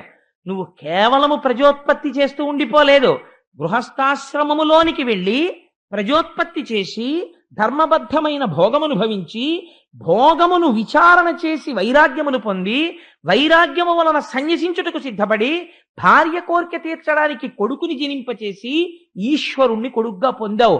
అదిగో స్వామి యొక్క పాదములలో చూశావా? హలరేఖ కనపడుతోంది, నాగలి అంకుశం కనపడుతోంది, పద్మం కనపడుతోంది. శ్రీమన్నారాయణుడే నీ కొడుకుగా జన్మించాడు. నీలాంటి కొడుకుని కని నేను తరించిపోయానయ్యా అన్నాడు. ఇది గృహస్థాశ్రమంలో ప్రవర్తించవలసిన విధానం. అందుకని కర్దమా, నేను పరమానందాన్ని పొందుతున్నాను. కపిలుణ్ణి సేవించి నీ భార్య దేవహూతి మోక్షాన్ని పొందుతుంది. నువ్వు సన్యాసాశ్రమంలోకి వెళ్ళి నువ్వు పొందుతావు. ఈశ్వరుడే ఇంట్లో పుడితే బయటికి వెళ్ళిపోవడం ఎందుకండి సన్యాసాశ్రమానికి? అంటే ఇంకా తన ఇల్లు అన్న భావనతో ఉండడానికి వీల్లేదు. నేను నాది అన్నదేదీ లేదు. న్యాసం అంటే నిక్షేపించుట, సన్యాసము సత్ ఎందు నిక్షేపించేశాడు. ఈశ్వరుడు తప్ప నేనన్నవాడు నా అన్నవాడు నాకు లేడు. కాబట్టి ఏమిటి? ఆకలేసింది, అన్నము ఎక్కడిది? తనకని ఉండదు, భిక్ష. ఆయన తిన్నారనుకోండి, ఆయన అన్నమే తింటారు. మన ఇంటికి భిక్షకొచ్చిన స్వామి, మనము అన్నమే తింటాం. కానీ ఆయన అంటారు, నేను భిక్షకొచ్చానండి, అంటే నాకు ఆకలేసింది, ఒక ఇంటి ముందు నిలబడి భవతి భిక్షాందేహి, మేము పెడతాను రండి భిక్ష అన్నారు. ఇది భిక్షాన్నముగా తింటున్నాను. అందుకే రుచి చెప్పరు. దోసకాయ పప్పు చాలా బాగుందమ్మా అని ఏం అనరు. ఇది ఈ ఆకలి తీరడానికి, దగ్గు తగ్గడానికి మందేసుకున్నట్టుగా తింటారు. మీకు నేను ఒక ఆశ్చర్యకరమైన సంఘటన చెప్పనండి. చంద్రశేఖర పరమాచార్య స్వామి వారు కంచి పీఠాధిపతులుగా చేరినటువంటి కొత్తలో ఆశ్రమంలో వంటవాడు తోటకూర పప్పు చేసి వడ్డించాడు. వడ్డిస్తే పరమాచార్య స్వామి వారి నోటి వెంట పుసుక్కునో మాట వచ్చింది, పప్పు చాలా బాగుంది అని. మరునాడు మళ్ళీ తోటకూర పప్పు వేశాడు, తిన్నారు. మూడో రోజు తోటకూర పప్పు వేశాడు, తిన్నారు. నాలుగో రోజు తోటకూర పప్పు వేశాడు, తిన్నారు. ఐదవ రోజు ఆయనకి భిక్ష తీసుకొస్తున్నారు. తీసుకొస్తుంటే అన్నారు, ఇవాళ భిక్ష అక్కర్లేదన్నారు. అంటే భిక్ష అక్కర్లేదన్నారు, ఏమన్నా కడుపులో కొంచెం ఇబ్బందిగా ఉందేమో అని ఊరుకున్నారు. వారం రోజులు అయిపోయింది, 10 రోజులు అయిపోయింది, భిక్ష తీసుకోరు. రోజు భిక్ష తీసుకోవలసిన సమయంలో గోశాలలోకి వెళ్ళి ఆవు పంచకంలోంచి పేడ పెసరు కొద్దిగా తీసి నలిపి ఆ ఉండ నోట్లో వేసుకుని లోపలికి వెళ్ళిపోయేవారు. ఆఖరికి ఎవరు పడితే వాళ్ళు పీఠాధిపతులను ఏది పడితే అది అడగడం కుదరదు. ఆస్థాన పౌరాణికుల్ని పిలిపించారు. ఎందుకు స్వీకరించట్లేదు, భిక్ష అడగమన్నారు.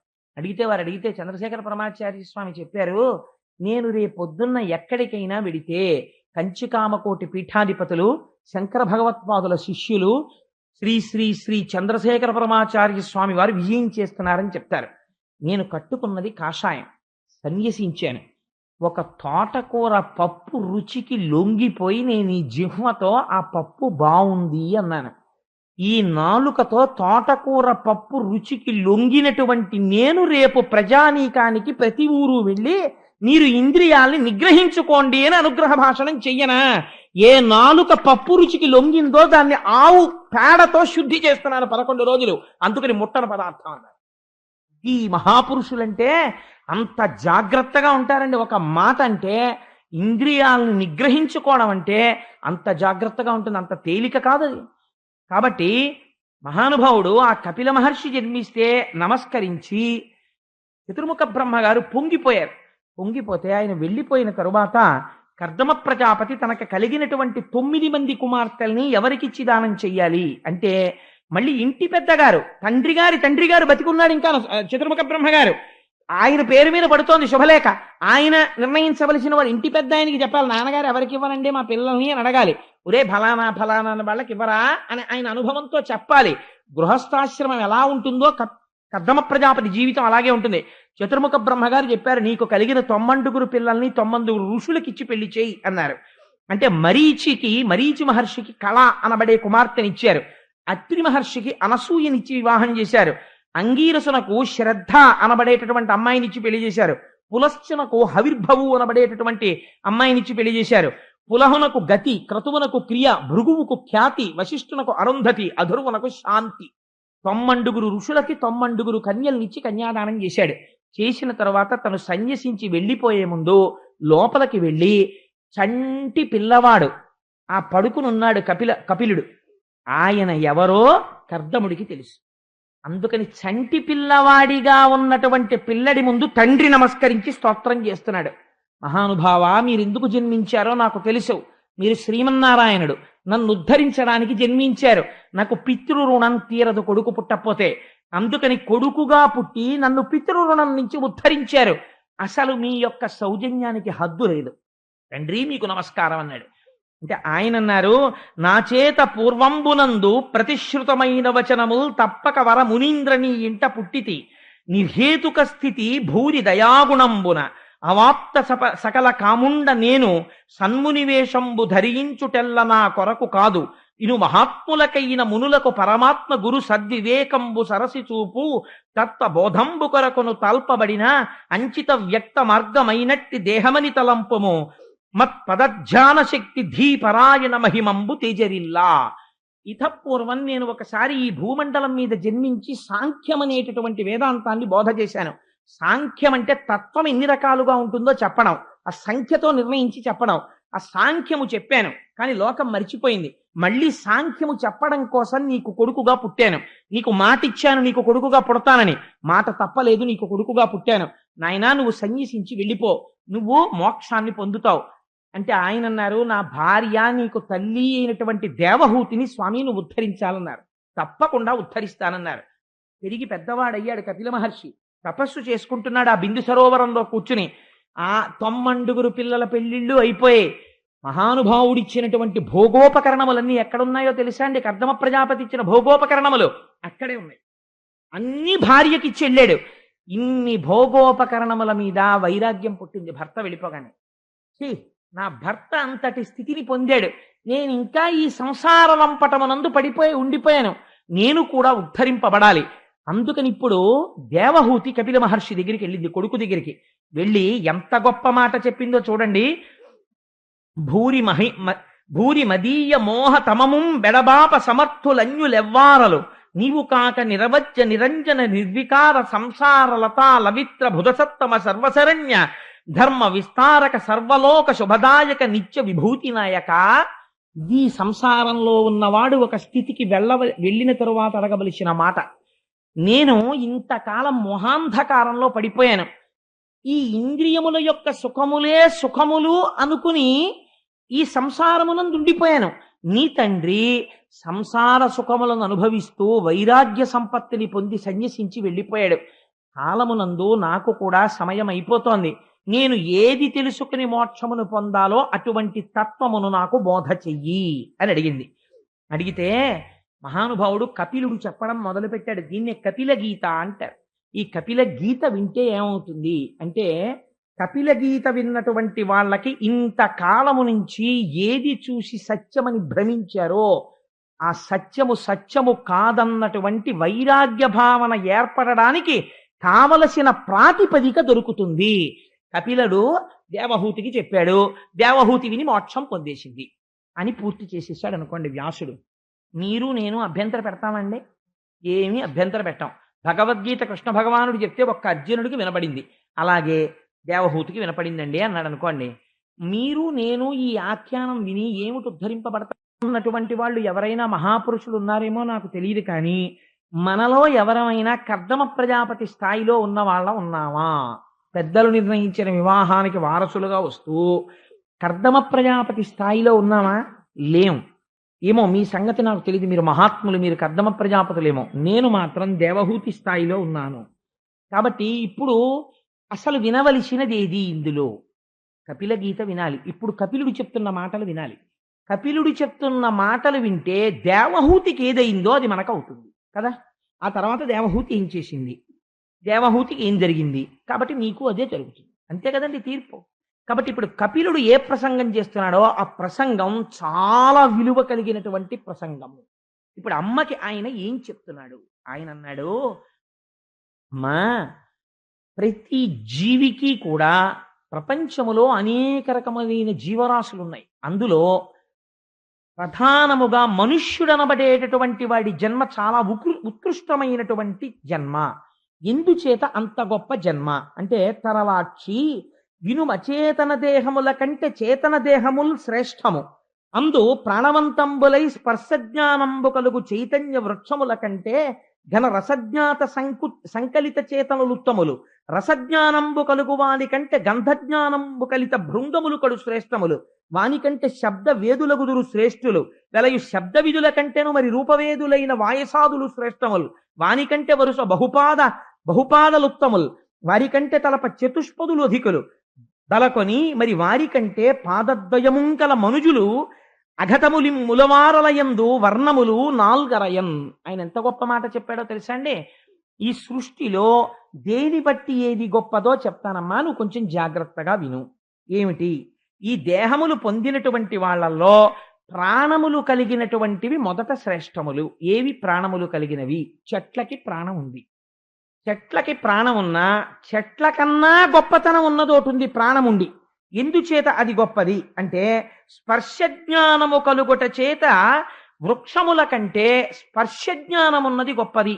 చెట్టుని పట్టుకుని మీరు నరికేస్తున్నారు అనుకోండి, స్పర్శజ్ఞానం ఉంటుంది, తెగుతూ ఉంటుంది, కానీ స్పర్శ జ్ఞానం ఉన్నంత మాత్రాన నిజంగా స్పర్శ జ్ఞానం ఉండి తెగిపోయి నరకబడుతుంటే దానికి ప్రాణమైతే ఉంది, కానీ ఆ నరకబడుతున్నప్పుడు దాని యందు విశేషమైనటువంటి ఖేదమో అరుపో బాధో కలుగుతుందని మీరు అనలేరు. ప్రాణము మాత్రం ఉన్నది. స్పర్శ జ్ఞానం ఉన్నది ఎవరికి ఉన్నది అంటే, దీనికన్నా స్పర్శ జ్ఞానము ఉన్న ప్రాణి ఏది ఉన్నదో అది ఉత్కృష్టము. అంటే చెట్టుకి లేదు, కానీ చెట్టు కన్నా ఒక బర్రె అలా వెళ్ళిపోతూ ఆ చెట్టుకేసి ఇలా ఒరుసుకుంటే నా దురద తీరుతుంది అనుకుంది అనుకోండి. స్పర్శ జ్ఞానం ఉంది కాబట్టి ఆ ప్రాణి గొప్పది. స్పర్శ జ్ఞానం ఉన్న దానికన్నా కూడా ఏది గొప్పది అంటే, రసజ్ఞానము కలిగినది గొప్పది. రుచి కూడా చెప్పగలిగిన ప్రాణి ఉంటే అది గొప్పది. రుచి కూడా చెప్పగలిగినటువంటి జ్ఞానము కంటే వాసన కూడా చెప్పగలిగినటువంటి భృంగములు గొప్పవి. అందుకే సువాసన కలిగిన చోటికి సీతాకోక చిలుకలు ఎగురుతాయి. అందుకని సువాసనని పసిగట్టగలిగినటువంటి భృంగములు గొప్పవి. దానికన్నా ఏది గొప్పది? శబ్దమును వినగలిగినటువంటి వాయసాదులు అంటే పక్షులు మొదలైనవి గొప్పవి. చప్పుడైతే అది ఇలా అంటుంది అని, చిన్న చప్పుడైతే ఎగిరిపోతుంది కాబట్టి అది చప్పుడికి ప్రతిస్పందిస్తోంది. శబ్దమును వినగలిగినది గొప్పది. శబ్దమును వినగలిగిన దానికన్నా ఏది గొప్పది? అనేక పాదములు ఉన్నది గొప్పది. అదేమిటంటే అనేక పాదములు ఉన్నది ఉంటుందా అంటే ఉంటుంది. 8 పాదములు ఉన్నది ఉంటుంది ప్రపంచంలో, శరభం అంటారు. అది గొప్పది. దానికన్నా ఏది గొప్పది? 4 పాదములుండి సాధుత్వము కలిగినది గొప్పది. ఆవు, గేదె, గొర్రె, మేక ఇలాంటివి. 4 పాదములున్న కన్నా ఏది గొప్పది? 2 పాదములు ఉన్న మనిషి గొప్పవాడు. 2 పాదములున్న మనిషి సృష్టి యందు చాలా గొప్పవాడు. కానీ పాడైపోవడానికి కారణం ఏమిటో తెలుసా అమ్మా? నేను చెప్పేస్తాను, నువ్వు జాగ్రత్తగా వింటే నీకు అర్థమైపోతుంది అన్నాడు. ఇది సాంఖ్యం కదండి. ఆయన ఒక మాట చెప్పాడు. అసలమ్మా ఉన్నది ఈశ్వరుడు ఒక్కడే. ఆయనని ఏమని పిలుస్తారో తెలుసా? పురుషుడు అని పిలుస్తారు. ఆయన ఎక్కడుంటాడు? ఇక్కడుంటాడు. ఆయన ఏం చేశాడంటే తను అర్థం కాకుండా ఉండడం కోసం త్రిగుణములతో కూడిన మాయా అన్న దానిని సృష్టించాడు. ఈ మాయలోంచి 24 తత్వములు వచ్చాయి. ఎంత గొప్ప గీత చెప్పేస్తున్నాడో చూడండి. 24 తత్వములు బయటికి వచ్చాయి. అందుకే సాంఖ్యం అని పేరు దానికి. 24 ఏమిటి? 5 మహాభూతములను సృష్టించాడు ముందు. అవే పృథివీ, ఆపస్, తేజో, వాయు, ఆకాశములు. ఈ 5ంటిని సృష్టించాడు ముందు. పృథివీ అంటే మట్టి, ఆపస్ నీరు, వాయువు గాలి, తేజస్ అగ్ని, ఆకాశము అంతటా నిండి ఉంటుంది. వీటికి కొన్ని లక్షణములను ఇచ్చాడు. ఈ లక్షణములను దాటడానికి వీల్లేదు. ఇది ఈశ్వర శాసనం. పృథివికి ఏ లక్షణం ఇచ్చాడో తెలుసా? అసలు మాయ అంతా ఎక్కడుంటుంది? పృథివిలోనే ఉంటుంది. ఏమిటో తెలుసా అండి పృథివికి ఉన్న గొప్పతనం? పృథివి మిగిలినటువంటి భూతములకన్నింటికి ఆశ్రయం అవుతుంది. నీరు నిలబడాలి. ఎక్కడ నిలబడాలి? భూమి మీద నిలబడాలి. అగ్ని వెలగాలి. దేని మీద వెలగాలి? భూమి మీద వెలగాలి. గాలి వీచాలి. భూమి మీద వీచాలి. అన్ని భూతములకు భూమి ఆధారముగా ఉంటుంది. పృథివీకున్న గొప్పతనం ఏమి? ఒకే పృథివీ వికారమును చెందుతుంది.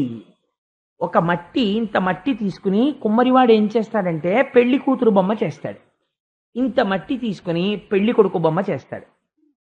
అక్కడ ఉన్న పిల్లవాడు ఒకడు వచ్చి అంటాడు, నాన్నగారండి నాన్నగారండి ఈయన మగపిల్లాడండి, నాన్నగారండి నాన్నగారండి ఇది ఆడపిల్లండి అంటాడు. ఆడపిల్ల మగపిల్లవాడు, స్త్రీ పురుషుడు, ఈ భేదము దేని వలన వచ్చినది? మీరు దీన్ని కొంచెం జాగ్రత్తగా అర్థం చేసుకుంటే అందులో వైరాగ్యం వచ్చేస్తుందండి. ఆశ్చర్యం. ఎక్కడొచ్చినది? ఒకే పృథివీ చిన్న చిన్న వికారములు చెందినది, చిన్న మార్పు చెందిందంతే. శరీరములు రెండు ఒకటే. పృథివితో చేయబడిన శరీరాలు రెండు ఒకలాగే ఉంటాయి. ఏదో కొద్దిగా 1-2 చోట్ల మార్పు చెందుతుంది అంతే. పృథివి మార్పు చెందింది కాబట్టి తన జీవితం అంతా నాశనం చేసేసుకుంటున్నాడు వ్యామోహంలో ఒకడు. ఏం ఆశ్చర్యమమ్మా! ఇది పృథివీ వికారము. ఈ పృథివికి ఉన్న గొప్పతనం ఏమిటో తెలుసా? అంతటా ఉన్న ఆకాశమును ముక్కలైనట్టు చూపిస్తుంది. మీరు ఒక కుండ పెట్టారనుకోండి, కుండలో ఆకాశం ఉంటుంది. మీరు గది కట్టారనుకోండి, గదిలో ఆకాశం ఉంటుంది. గోడలు తీసేస్తే మళ్ళీ అనంత ఆకాశం అయిపోతుంది. కుండ పగిలిపోతే ఆకాశం అయిపోతుంది. ఘటాకాశం, మఠాకాశం ఇలా ఉంటుంది. నీరేం చేస్తుంది? తడుపుతుంది, మెత్తతనాన్ని తీసుకొస్తుంది, దాహం తీరుస్తుంది. అగ్ని ఏం చేస్తుంది? ఎండిప్ప చేస్తుంది, కాలుస్తుంది, దాహం వేసి ఆకలేసేటట్టు చేస్తుంది. వాయువు ఏం చేస్తుంది? ఇక్కడ అక్కడ అని లేకుండా చొరబడగలదు. ఒక చోటి నుంచి ఒక చోటికి వెళ్ళిపోతుంది. తేలికైన వాటిని ఓ చోట కుప్ప పెడుతుంది. ఒక్కొక్కసారి విరగ్గొట్టేస్తుంది, ప్రభంజనం అయిపోయి చెట్లని విరగ్గొడుతుంది. ఒక్కొక్కసారి అన్నింటినీ అన్ని వైపులకి చిమ్మేస్తుంది. ఇలా చెయ్యగలిగినది గాలి. ఒకటి చేసేది ఒకటి చెయ్యదు. ఈ ఐదింటిని పంచమహాభూతములుగా నిర్మించాడు. ఈ పంచభూతములను నిర్మించిన వాడు అక్కడతో ఊరుకోలేదు. పంచభూతములను నిర్మించి పిండాండములో 5 కర్మేంద్రియములను సృష్టించాడు. వీటికి ఏమి జ్ఞానం ఉండదు. కాళ్ళు, చేతులు 2, నోరు 3, మలద్వారము 4, మూత్రద్వారము 5, 5 కర్మేంద్రియాలు. 5 జ్ఞానేంద్రియాలను సృష్టించాడు. అవే కన్ను, ముక్కు, చెవు, నాలుక, చర్మము. ఈ 5ంటిని సృష్టించాడు. ఇప్పటికి 15 అయ్యాయి. ఇప్పుడు పెద్ద ఆట ఆడాడు ఆయన. ఇప్పుడు ఆయన ఆడిన ఆట ఏమిటో తెలుసా అమ్మా? ఆయన తెలియకుండా ఉండడం కోసమని ఆయనే ఇక్కడ కూర్చుని ఆయనే వీటన్నిటిలోకి ప్రవహిస్తున్నాడు. ప్రవహిస్తూ ఒక గమ్మత్తు చేశాడమ్మా. ఇది ఎవడు తెలుసుకుంటున్నాడో వాడికి వైరాగ్యం వస్తోంది అన్నాడు. ఏది తెలుసుకోవాలి? మీరు కొంచెం జాగ్రత్తగా ఆలోచించాలి. ఇది బయట భూమి ఉంది కదండి, ఇక్కడ భూమి లేదండి, ఇదంతా భూమి ఉంది, పృథివీ. ఈ పృథివికి ఒక తన్మాత్రని సృష్టించాడు ఆయన.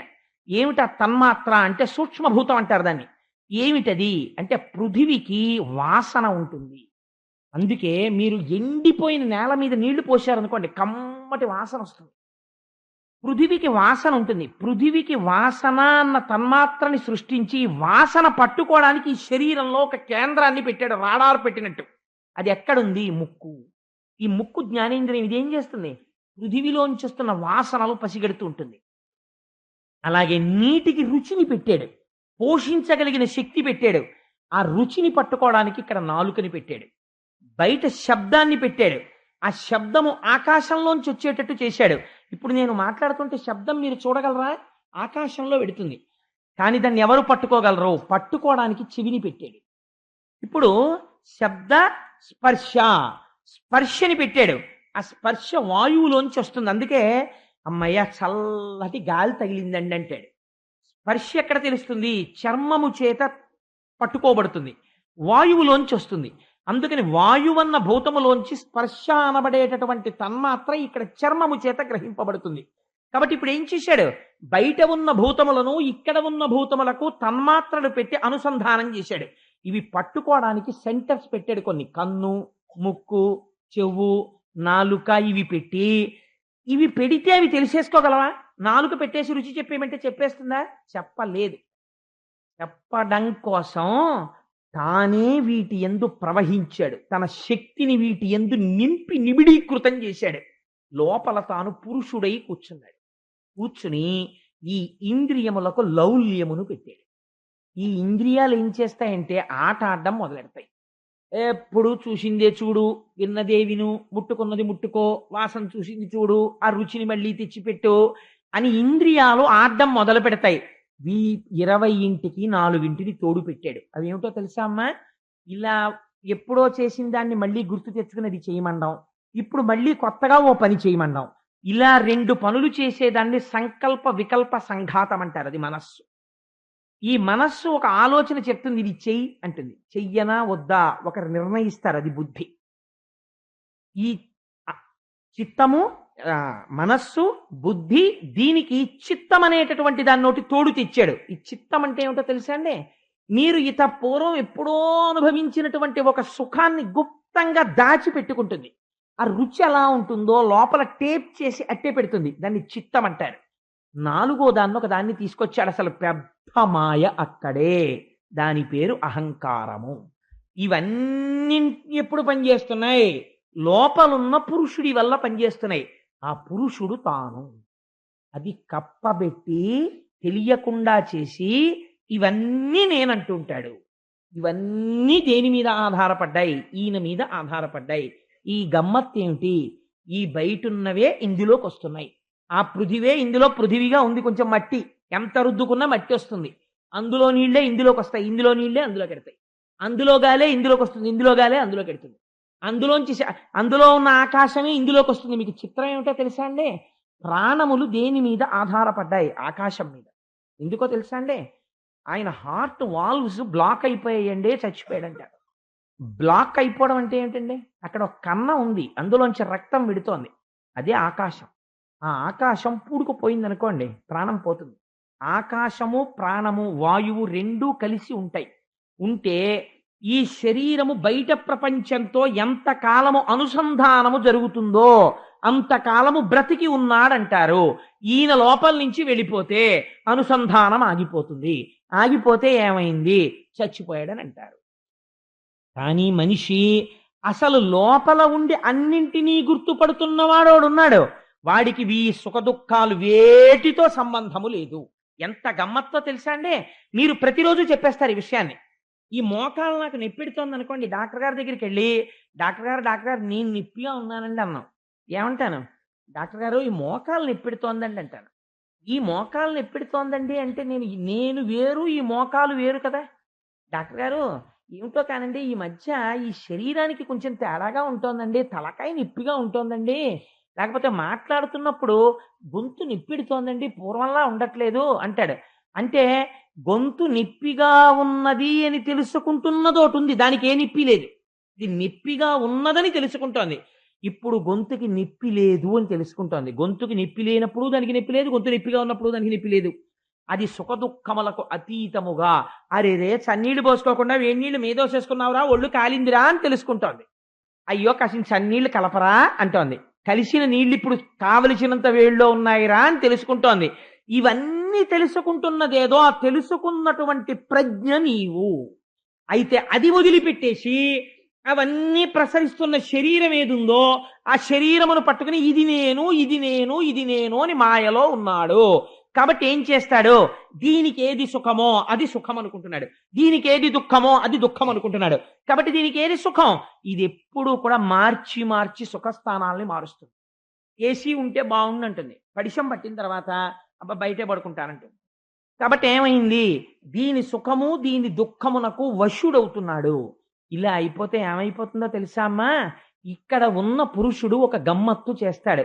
ఇక్కడ పురుషుడే బయట కాలముగా ఉంటాడు.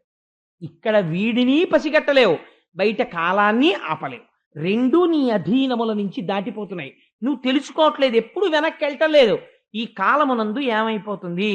ఒక భయంకరమైన మాట చెప్పాడండి. నిజంగా ఆ మాట చెప్తే మీరు కొంచెం నేను అంత వ్యగ్రతతో చెప్పలేను, కానీ మీరు కపిల గీత చదివితే కించిత్ భయం వేస్తుంది. ఈ శరీరము జర్జరీభూతమైపోతుందమ్మా. ఈ కర్మేంద్రియములకు ఉండే పటుత్వము ఉండదు. క్రమంగా ఏమైపోతుంది? ఈ శరీరములో కపవాత పైత్యములు పెరిగిపోతాయి. శరీరమంతా శ్లాష్మముతో నిండిపోతుంది. తిన్న పదార్థమును జఠరాగ్ని జీర్ణము చెయ్యదు. శరీరము ఇంకా లోపలికి పుచ్చుకోవడం మానేస్తుంది. నోటి వెంట మాట రావడం ఆగిపోతుంది. అప్పుడు వీడు ఒక శయ్యాగతుడై ఉండిపోతాడు. ఎందుకని? అసలు తత్వ విచారణ తానెన్నడూ చెయ్యలేదు. నేను, నాది, ఈ రెండు మాటలు పట్టుకున్నాడు. తను ఎంత అశాశ్వతమో తన చుట్టూ ఉన్న అనుబంధములు అంత అశాశ్వతములే అని తెలుసుకోలేకపోయాడు. ఊరికే పాపకర్మలన్నీ చేసి తీసుకొచ్చి ఇంట్లో పెట్టాడు. కానీ ఇప్పుడు ఈ పాపకర్మల యొక్క ఫలితమును అనుభవించవలసిన రోజు ఒకటి వస్తుంది. ఆ రోజున ఏ దర్శనమవుతుందో తెలుసా? దూతలు వస్తారు, యమదూతలు. వాళ్ళ ఆకారములు పరమ భయంకరములై ఉంటాయి. ఆ ఆకారములను చూస్తూనే కనుగుడ్లు అలా నిలబడిపోతాయి. భయమును పొందేస్తాడు. ఒకే ఒక ప్రాణవాయువు మిగిలిపోతుంది. అది పరిగెత్తి పరిగెత్తి పరిగెత్తి పరిగెత్తి ఎటు నుంచి వెళ్ళిపోవాలో తెలియక కళ్ళల్లోంచి వెళ్ళిపోవచ్చు, చెవుల్లోంచి వెళ్ళిపోవచ్చు, ముక్కులోంచి వెళ్ళిపోవచ్చు, అపానద్వారంలోంచి వెళ్ళిపోవచ్చు, ఎటి నుంచో అటు నుంచి నిర్గమిస్తుంది. నిర్గమించిన తరువాత భటులు పట్టుకుంటారా ఆ సూక్ష్మ శరీరాన్ని పట్టుకుని తీసుకెళ్లడం మొదలు పెడతారు. తీసుకెళ్లేటప్పుడు ఏం చేస్తారో తెలుసా? నీవు చేసిన పాపముల చిట్టా చెప్పి తీసుకెడతారు. వాళ్ళే నిష్కారణంగా తీసుకెళ్లరు. నీకు శరీరం ఇస్తే, ఇంద్రియములనిస్తే, తెలుసుకోగలిగిన బుద్ధినిస్తే వెనక్కి తిరిగి ఈశ్వరుడిని నువ్వు చూడలేదు. చూడకపోవడం వల్ల ఏమైంది? నిన్నిప్పుడు ఏం చేస్తున్నామో తెలుసా? నడు అని మండిపోతున్న ఇసక మీద గాఢాంధకారంలో నీటి చుక్క ఇవ్వకుండా వీపు మీద కొరడాలు కొడుతూ కొన్ని రోజుల పాటు నడిపించి తీసుకుని వెడతారు. తీసుకెళ్లి కాలిపోతున్నటువంటి ఇనప స్తంభమునకు వేసి కట్టేస్తారు సూక్ష్మ శరీరాన్ని. దానికి ఒక శరీరం ఇస్తారు. అది తప్తమైపోతుంటుంది చేసిన పాపానికి. అప్పుడు ముంతురు తప్తతోయముల మొత్తురు ఉగ్ర గదాసిధారలన్ త్రింతురు పొట్ట ప్రేవులు వధింతురు మీద నిభేంద్ర పంక్తి నొప్పింతురు ఘోరభంగి కరిపింతురు పముల చేత బిట్టు ద్రొబ్బింతురు మీద గుండ్లు తిరిపింతురు దేహము కోసి కండలన్. అగ్నిహోత్రంలో పారేస్తారు. అక్కడే కట్టేసి కత్తి తెచ్చి శరీరపు కండ కోసి తినరా అని మనకే పెడతారు. అప్పుడు ఆ కండ తానే తింటాడు. లేకపోతే కొంతమందిని కూర్చోపెట్టి కండలు కోసుకు తినండి అంటే వాళ్ళు ఆ కండలు కోసుకుని తింటూ ఉంటారు. చేసిన పాపమును చెప్తారు, చెప్పి శిక్ష వేస్తుంటారు. ఆనాడు నువ్వు చేసిన పాపము యొక్క ఫలితమును కిందనున్న వాళ్ళు అనుభవిస్తుంటారు సుఖముగా. పాపమునకు ఫలితమును నువ్వు ఒక్కడివి అనుభవిస్తూ. ఇలా అయిపోకుండా ఉండాలంటే అమ్మా ఒక్కటే ఒక మార్గం ఉన్నది. ఏమిటో తెలుసా? అందరూ అంతటా నిండి ఉన్నటువంటి పరమాత్మ దర్శనము చేయలేరు. అది యథార్థము. కాబట్టి నువ్వేం చేస్తావు? అంతటా నిండిన వాడను నువ్వు చూడలేవు. కాబట్టి ఆ స్వామి పరమభక్తులైన వారిని ఉద్ధరించడానికి ఒక మూర్తిగా వచ్చి నిలబడినాడు. ఒక మూర్తిని నీ హృదయ స్థానమునందు నిక్షేపించు, ఇక్కడ పెట్టుకో. ధ్యానం అంటే ఎలా ఉండాలో తెలుసా? పరమ సంతోషంతో నీ మనస్సుని ఆయన పాదార విందముల దగ్గర చేర్చు. నువ్వు ఎక్కడైనా ఉండు, దానికి సమస్య లేదు. నువ్వు ఇలా కూర్చుని రైల్లో వెళ్ళిపోతూ కళ్ళు మూసుకుని నువ్వు కూర్చుంటే త్రిభంగి స్వరూపంలో నడుం కొంచెం ఇలా ఉంచి చిరునవ్వు నవ్వుతూ మంచి యవ్వనంలో ఉండి కొద్దిగా పళ్ళు కనపడుతుండగా ఎడమ చేతితో వేణువుని పట్టుకుని కుడి చేతితో దాని రంధ్రములను తన వేళ్లతో మూస్తూ ఆ వేణువు చివర వ్రేలాడుతున్నటువంటి కుచ్చుతో ఒక కుడికాలు మీద తాను నించుని సోయగంగా ఎడంకాలు పైకెత్తితే అందులో పద్మరేఖ, ఆ పద్మము, హలము మొదలైనటువంటి అమృతభాండము మొదలైనటువంటి గుర్తులు కలిగినటువంటి ఆ శ్రీపాదమును సేవించు. ఆ తరువాత ఆయన కుడికాలు మీద కుడికాలు ఇలా పెట్టి హొయలుగా ఎడమకాలు ఇలా వేసి ఆ కాలు ఇలా ఎత్తి పెడితే ఆ శ్రీపాదమును ఒక్కసారి చూసి నీ తల తీసుకెళ్ళి ఆ ఎర్రటి పాదానికి తాటించి కింద పెట్టి ఉంచినటువంటి కుడిపాదము మీద నీ తల తాటించి పచ్చని పట్టు పీతాంబరం పక్కల నుంచి కనపడుతున్నటువంటి ఆ పిక్కల్ని దర్శనం చేసి ఆ పైన బలిష్టమైన ఆయన కాళ్ళని చూసి చక్కటి ఆయన మోచిప్పల్ని చూసి సమస్త లోకములను నిర్వహించగలిగిన బలిష్టమైన తొడలను చూసి సన్నటి ఆయన కటి ప్రదేశాన్ని చూసి అది కొద్దిగా పక్కకి వంగి ఉంటే దాని మీద పట్టుపంచ కట్టుకుని పట్టు పీతాంబరం కుర్చీళ్ల మీద ఉన్నటువంటి ఆ బంగారు మొలనూలు దర్శనం చేసి దానికి ఉన్నటువంటి చిరుగంటలు దర్శనం చేసి ఆ పైన స్వామి నాభిని చూసి అందమైన ముడులు పడి లోపలికి ఉన్నటువంటి ఆ నాభికి నమస్కరించి ఆయన యొక్క ఉదరభాగమును దర్శించి ఆ పైన స్వామి యొక్క వక్షస్థలమనందున్నటువంటి శ్రీవత్సమనేటటువంటి ఆ పుట్టుమచ్చని చూసి ఇటుపక్కన ఉన్న కౌస్తుభ వజ్రాన్ని చూసి ఆయన వేసుకున్న వనమాల, అరవిరిసినటువంటి పుష్పములు, దాని మీద రొద చేస్తున్న తుమ్మెదలు, ఆయన వక్షస్థలమునందు వేయించేసి ఉన్న లక్ష్మి, 3 గీతలు కలిగినటువంటి చక్కటి కంఠము, దాని మీద ఉన్న చిన్న గడ్డము, చిరునవ్వు నవ్వుతున్నటువంటి ఆ పెదవులు, కొనదీరినటువంటి ముక్కు, అందులోంచి ఊపిరి తీసి వదులుతున్నప్పుడు లోపలికెళ్ళి బయటికి వస్తున్నటువంటి ముత్యము, కస్తూరీ తిలకం లలాట పలకే వక్షస్థలే కౌస్తుభం నాసాగ్రే నవమౌక్తికం, బయటికొచ్చి వెడుతున్నటువంటి ఆ ముత్యము, దాని మీద ఉన్నటువంటి 2 నల్లగండు తుమ్మెదల లాంటి నేత్రములు, వాటిలోంచి ప్రసరిస్తున్నటువంటి దయార్ద్ర దృష్టి, నీకేం బెంగలేదు నన్ను నమ్ముకోరా అని దయని కురిపిస్తున్నటువంటి ఆ కన్నులు, అటు ఇటు తిరుగుతూ తనని ఆర్తితో పిలుస్తున్న వాళ్ళని రక్షించేటటువంటి కనుగుడ్లు, దాని మీద ఉన్నటువంటి మన్మథ చాపముల వంటి ఆ కనుబొమలు, దాని మీద విశాలమైనటువంటి లలాటము, దాని మీద పెట్టుకున్న కస్తూరి బొట్టు, ఆ పైన ఉన్నటువంటి కిరీటము, దాని మీద ఉన్న పింఛము, ఆయనకున్నటువంటి 2 బాహువులు, ఏనుగుల యొక్క తొండముల వంటి ఆ బాహువులు, ఎడమ చేతిలో పట్టుకున్న వేణువు, పైన కుడి చేతితో మూసిన రంధ్రములు, ఆ నల్లటి చక్కటి మేఘము వంటి రంగు కలిగిన చల్లటి చెయ్య, ఈ చెయ్యే కదా స్వామి లోకములను రక్షించినది. దానికి ఉన్న తెల్లటి గోళ్ళు, ఆ గోళ్లల్లోంచి వస్తున్న ఎర్రటి కాంతులు, ఆ స్వామి యొక్క మూర్తిని ఆపాదమస్తకము పైనుంచి కిందకి, కింద నుంచి పైకి చూస్తూ ధ్యానమునందు మగ్నుడవై నీ మనస్సు అనేటటువంటి తుమ్మెదని ఆయన దగ్గర చేర్చడం మొదలు పెడితే, ఇక్కడున్నవాణ్ణే అక్కడ చూస్తున్నావమ్మా. అందుకు కోసం విగ్రహారాధన వచ్చినది. పూజా మందిరంలో పూజ కాదు, నువ్వు చూస్తున్న కృష్ణుణ్ణి ఇక్కడ నువ్వు వర్ణించగలవా? ఇలా నీకు ఆపాదమస్తకం చూడడం వస్తే అథాంగ పూజ. చేతిలో పువ్వు పట్టుకుని పాదౌ పూజయామి అనేటప్పటికీ స్వామి పాదములు కనబడాలి. ఒక రోజున త్రిభంగి స్వరూపంతో ఇలా ఎత్తిన కాలు చూశావు, రెండో రోజున రెండు పాదములు ఇలా పెట్టుకొని చిన్న కృష్ణుడై యశోద దగ్గరికి వచ్చి, ఏది మన్ను తిన్నావుట అంటే, నేను తినలేదమ్మా అని ఇలా హుంకరిస్తున్నటువంటి చిన్ని కృష్ణుణ్ణి అప్పటిదాకా ఆడుకునొచ్చి ఒళ్ళంతా మట్టి పట్టేసి, అమ్మ కట్టిన పీతాంబరం, అమ్మ వేసిన ముడి, దాని చుట్టూ ఉన్న ముత్యాల సరాలు, అందులో పెట్టుకున్న ఓ నెమలీక, అడవి పువ్వుల దండ, ఒంటి నిండా మట్టి, ఆ చక్కటి శ్రీపాదములు, అమ్మ కట్టినటువంటి గజ్జెలు, ఓ చిన్ని చిన్ని పాదాలు, ఆ సన్నటి కాళ్ళు, బుజ్జి బుజ్జి మోచిప్పలు, కట్టుకున్న చిన్న పంచ, ఓ చిన్ని కడుపు, ఆ కడుపులో సమస్త లోకాలు, ఓ ఇంత గుండెకాయ, ఆ గుండెల మీద ఆ వక్షస్థలం, ఆ వక్షస్థలం మీద అమ్మ యశోద వేసినటువంటి ఆ ముత్యాల హారాలు, ఆ బంగారు నగలు, చిన్ని కంఠం, చిన్ని నోరు, సొట్ట ఉన్న గడ్డం,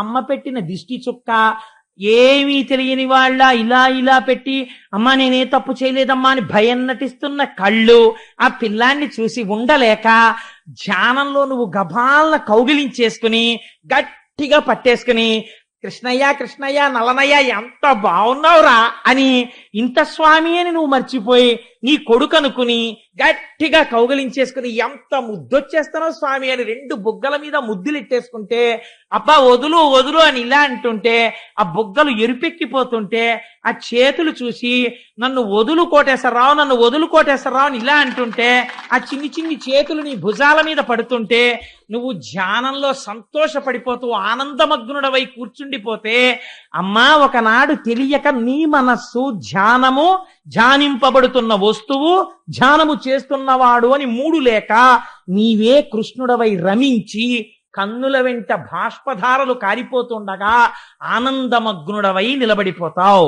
మనస్సుకి ఇలా అలవాటు చెయ్యడం అలవాటైతే ఒకనాడు నీకు తెలియకుండా ఈ భక్తి పరిపుష్టమై వైరాగ్య సంపత్తి ఏర్పడి అనుభవిస్తున్న భోగములు భోగములు కాదని, వేరొకనాడు రాయబారానికి వెడుతూ రథంలోంచి కిందకి దిగినప్పుడు కింద పెట్టిన ఒక్క పాదం, ఆ పాదానికి పెట్టినటువంటి మణిమంజీరాలు, విదురుడు పరిగెత్తుకుంటూ వచ్చి వేసినటువంటి మందార పువ్వులు, ఆ చేతితో సోయగంగా ఇలా నడుం మీద చెయ్యి పెట్టుకుని విదురుడి వంక చూస్తూ, ఇవాళ మీ ఇంటికి మేము ఆతిథ్యానికి వస్తున్నావా విదురా అంటుంటే ఇంత చెయ్యి, దాని మీద హేళగా వేలాడుతున్నటువంటి ఆ ఉత్తరీయం, పెద్ద బాహువు, అదే కదా లక్ష్మీదేవంతటిది, పొంగిపోయింది రుక్మిణీదేవి అంతటి దీర్ఘబాహువు, ఆ పెద్ద పెద్ద వేళ్ళు, ఇంత అరచెయ్యి, అందులో కాంతులు, ఆ పాదములకు పెట్టినటువంటి పారాణి, దాని మీద లత్తుక, అర్చించబడిన పూలు, ఇలా వంగి నమస్కరిస్తే ఆ శ్రీగంధం వాసన, ఒంటి నిండా గంధం, కస్తూరి, మంచి పట్టుపంచ, ఆయన ఎక్కినటువంటి రథం, ఆ రథాన్ని నడిపే సారథి, ఇవన్నీ ఒకరోజు ఇలా మార్చి మార్చి, ఒక రోజు ఆయన పెట్టుకున్నటువంటి ఆ కాళ్ళకి పెట్టుకున్న అందే, ఆ అందే ఎంత లావుగా ఉంది, ఎంత బంగారు అందే, దానికి ఉన్నటువంటి ఆ చక్కటి మువ్వలు, ఆయన కాలు తీసి కాలు వేస్తుంటే ఆ మువ్వల చప్పుడు చేసేటటువంటి అందెలు, ఎంత భాగ్యానికి నోచుకున్నావే అందే, ఎప్పుడు నా స్వామి పాదములను పట్టుకుని కూర్చుంటావు కదా అని కొద్దిగా అందె ఇలా పైకెత్తి చూస్తే, చాలా కాలంగా అందె పెట్టుకోవడం వల్ల ఏర్పడినటువంటి ఓ తెల్లటి మచ్చ, అబ్బా స్వామి ఎంత బాగుందో ఈ మచ్చని అందె పైకెత్తి మీరు చెయ్యి పెట్టి ఇలా కాలు చుట్టూ తుడుస్తుంటే, ఆయన పాదపరాగము మీకు అంటుకుంటే, అది సువాసనాభరితమై ఉంటే, ఆయన పాదముల మీద ఉన్నటువంటి తులసి తీసుకుని కళ్ళకద్దుకుని నోట్లో వేసుకుంటే నీ పాద తులసిదళము రోగముల కౌషధము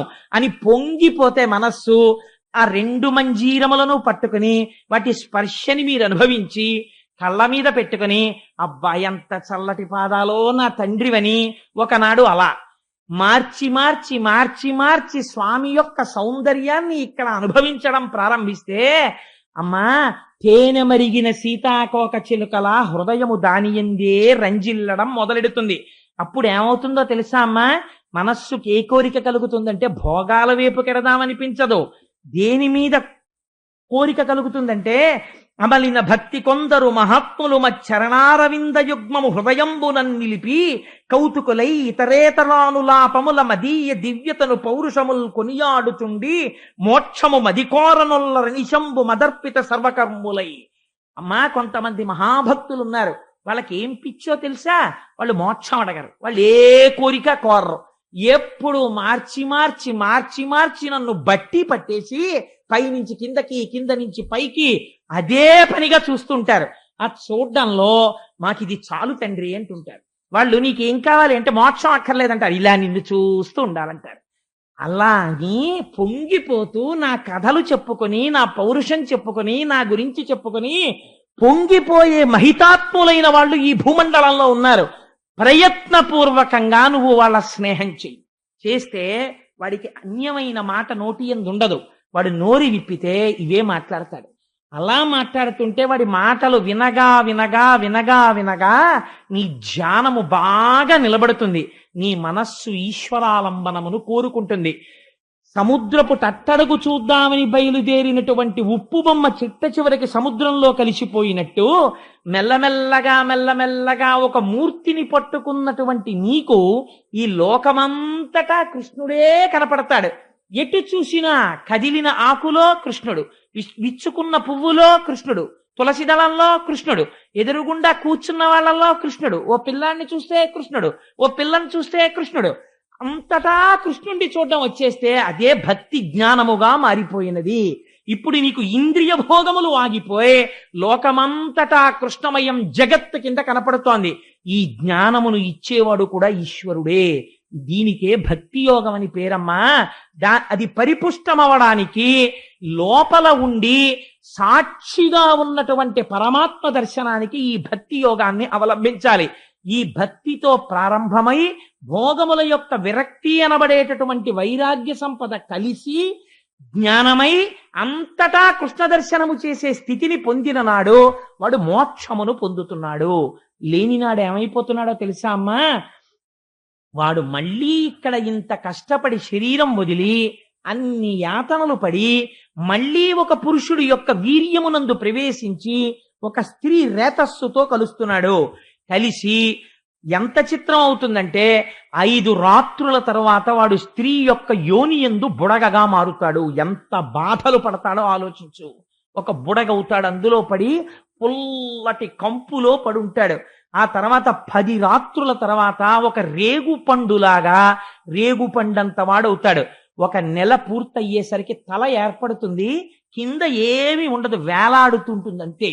ఇది డీకంపోజ్డ్ కార్ప్స్ అంటారే, కుళ్ళిపోయిన శవం ఎలా ఉంటుందో అలా ఉంటుంది. ఇంకా కళ్ళు ఉండవు, చెవులు ఉండవు. ఈ చెవులు ఏర్పడకుండా కన్నాలుంటాయి. ఒక్క తలకాయ మాత్రం ఏర్పడుతుంది, ఇంకా చర్మం ఏర్పడదు, ఒక్క కపాలం ఏర్పడుతుంది.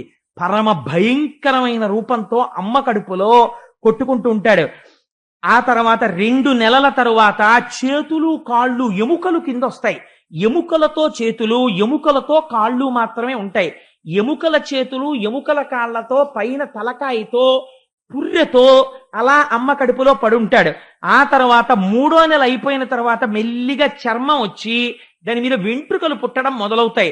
ఆ తర్వాత గోళ్లు రావడం మొదలెడతాయి. చిట్ట చివర 4 నెలల తర్వాత చర్మము, రక్తము, మాంసము, కొవ్వు, అస్థి, శుక్ల, మేధ అనబడేటటువంటి 7 ధాతువులు ఏర్పడతాయి. 5వ నెల పూర్తయ్యేసరికి ఆకలి ప్రారంభం అవుతుంది. ఆకలి ప్రారంభమైతే అమ్మ శరీరంలోంచి ఒక నాభికి గొట్టం ఒకటి ఏర్పడుతుంది. అమ్మ తినకూడని పదార్థం తినేస్తుంది, ఈ లోపల మంటలు బయలుదేరుతాయి. అమ్మ తాగకూడనిది తాగుతుంది, లోపల పడిశం పట్టేస్తుంది. అమ్మ తినకూడనిది తింటుంది, లోపల దగ్గొస్తుంది. అమ్మ తిన్న పదార్థములో కొంత భాగము తనలోకెళ్ళి జీర్ణమై అక్కడే మలమూత్రములను విసర్జించేస్తాడు. అందులోంచి పురుగులు పుట్టేస్తాయి. పుట్టేసి చాలా కోమలమైన ఈ చర్మాన్ని కొరికేయడం మొదలెట్టేస్తాయి. తల కిందకుంటుంది, కాళ్ళు పైకుంటాయి. అమ్మ కడుపులో ఎడమ పక్కకి మాత్రమే కదులుతాడు, కుడి పక్కకి కదలడానికి ఉండదు. 4 నెలలు అలా పడుంటాడు. తిమ్మిరెక్కిపోతుంది, శరీరం పెరిగిపోతుంటుంది, ఇక కదలడానికి చోటు ఉండదు. అప్పుడు లోపల పడుకుని గాఢాంధకారం, కన్ను పొడుచుకుంటే కనపడదు. ఒక్కొక్కసారి ఎప్పుడు బయటికి పడిపోతానా అనిపిస్తుంది. నిద్రపోవడానికి ఉండదు. తల కిందకి కాళ్ళు పైకి ఉండి ఎంతకాలం అలా పడుంటాడు. ఒక పక్క తల కిందకి ఉన్న కారణం చేత ముక్కు కిందకుంది, జీవుడు అనుప్రవేశం చేసేశాడు. పరమ దుర్గంధభూయిష్టమైనటువంటి వాసన పీలుస్తూనే ఉంటాడు. అలాగా అలా పడి ఉండి ఉండి ఉంటే ఈశ్వరుడు పూర్వజన్మ స్మృతినిస్తాడు. నీకు ఇలా మహోపకారం చేసి ఎన్నో జన్మలిచ్చాను, ఏమి చేశావు చెప్పని అడుగుతాడు. అప్పుడంటాడు, ఒకటే మాట చెప్తాడు ఇలా నమస్కరించి, ఈశ్వరా, ఎన్ని జన్మలిచ్చినా ఈ ఇంద్రియములతో భోగమే అనుభవించాను. ఎప్పుడూ సంసారము నిజమనుకున్నాను. పశుప్రాయమైన సుఖానికి జీవితాన్ని గడిపేశాను. బిడ్డల్ని కన్నాను, అయిపోయింది టైము. శరీరం వదిలిపెట్టేశాను, దేహము కాలిపోయింది. మళ్ళీ చేరాను, మళ్ళీ అమ్మ కడుపులోకి వెళ్ళాను. పునరపి జననం పునరపి మరణం పునరపి జనని జఠరే శయనం ఇహ సంసారే బహుదుస్తారే కృపయా పారే పాహి మురారే అని అడుగుతాడు. అప్పుడు, అయ్యా ఈ ఒక్కసారికి కృప చెయ్యి, బయటికి తోసేసేయి. అనుగ్రహించావా, బయటికి వెళ్ళి నీ పాదార వింద సంసేవనం చేసుకుని తరించిపోతాను, తోషయ్యవయ్యా అంటాడు. అంటే అప్పుడు ప్రసూతి వాయు రూపంలో స్వామి కాళ్ళని బయటికి తోయడం మొదలెడతాడు.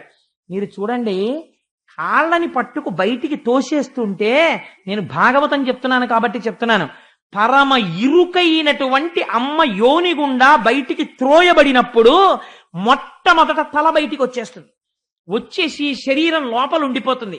క్రమక్రమంగా గొంగళి పురుగు కదిలినట్టు తోయబడుతుంటే, ఇంత వెలుతురులోకి తానొస్తే తనవారన్న వారెవరో తెలియకపోతే బయటికొచ్చి మంచం మీదో పరుపు మీదో పడిపోతే ఆ దోమలో ఈగలో నల్లులో కరిచేస్తుంటే, తనకి ఏం చెయ్యాలో తెలియక ఏడుస్తుంటే, నోట్లోకి తెచ్చి అమ్మ స్తన్యం పెట్టి పాలు పట్టేస్తుంటే, ఊపిరాడక గుటకలు వేసేస్తుంటే, ఊపిరాగిపోయినంత బాధ కలిగితే, ఒక పక్క నుంచి మాయ వచ్చి మళ్ళీ పట్టి పూర్వజన్మ స్మృతి పోతే, చెవిలోకి చీమలు దూరి కరిచేస్తుంటే, ఆకలేసి ఏడుస్తున్నాడనుకునే అమ్మ పాలు పట్టేస్తుంటే, ఒక పక్క అరికాల్లో దోమ కుట్టి గోక్కోవడం చేతకాక చెయ్యిని అక్కడ దాకా పంపడం చేతకాక ఏడుస్తుంటే, ఇలా స్వామి ఎన్ని సంవత్సరములయ్యాయో అశక్తుడనై ఏడ్చాను.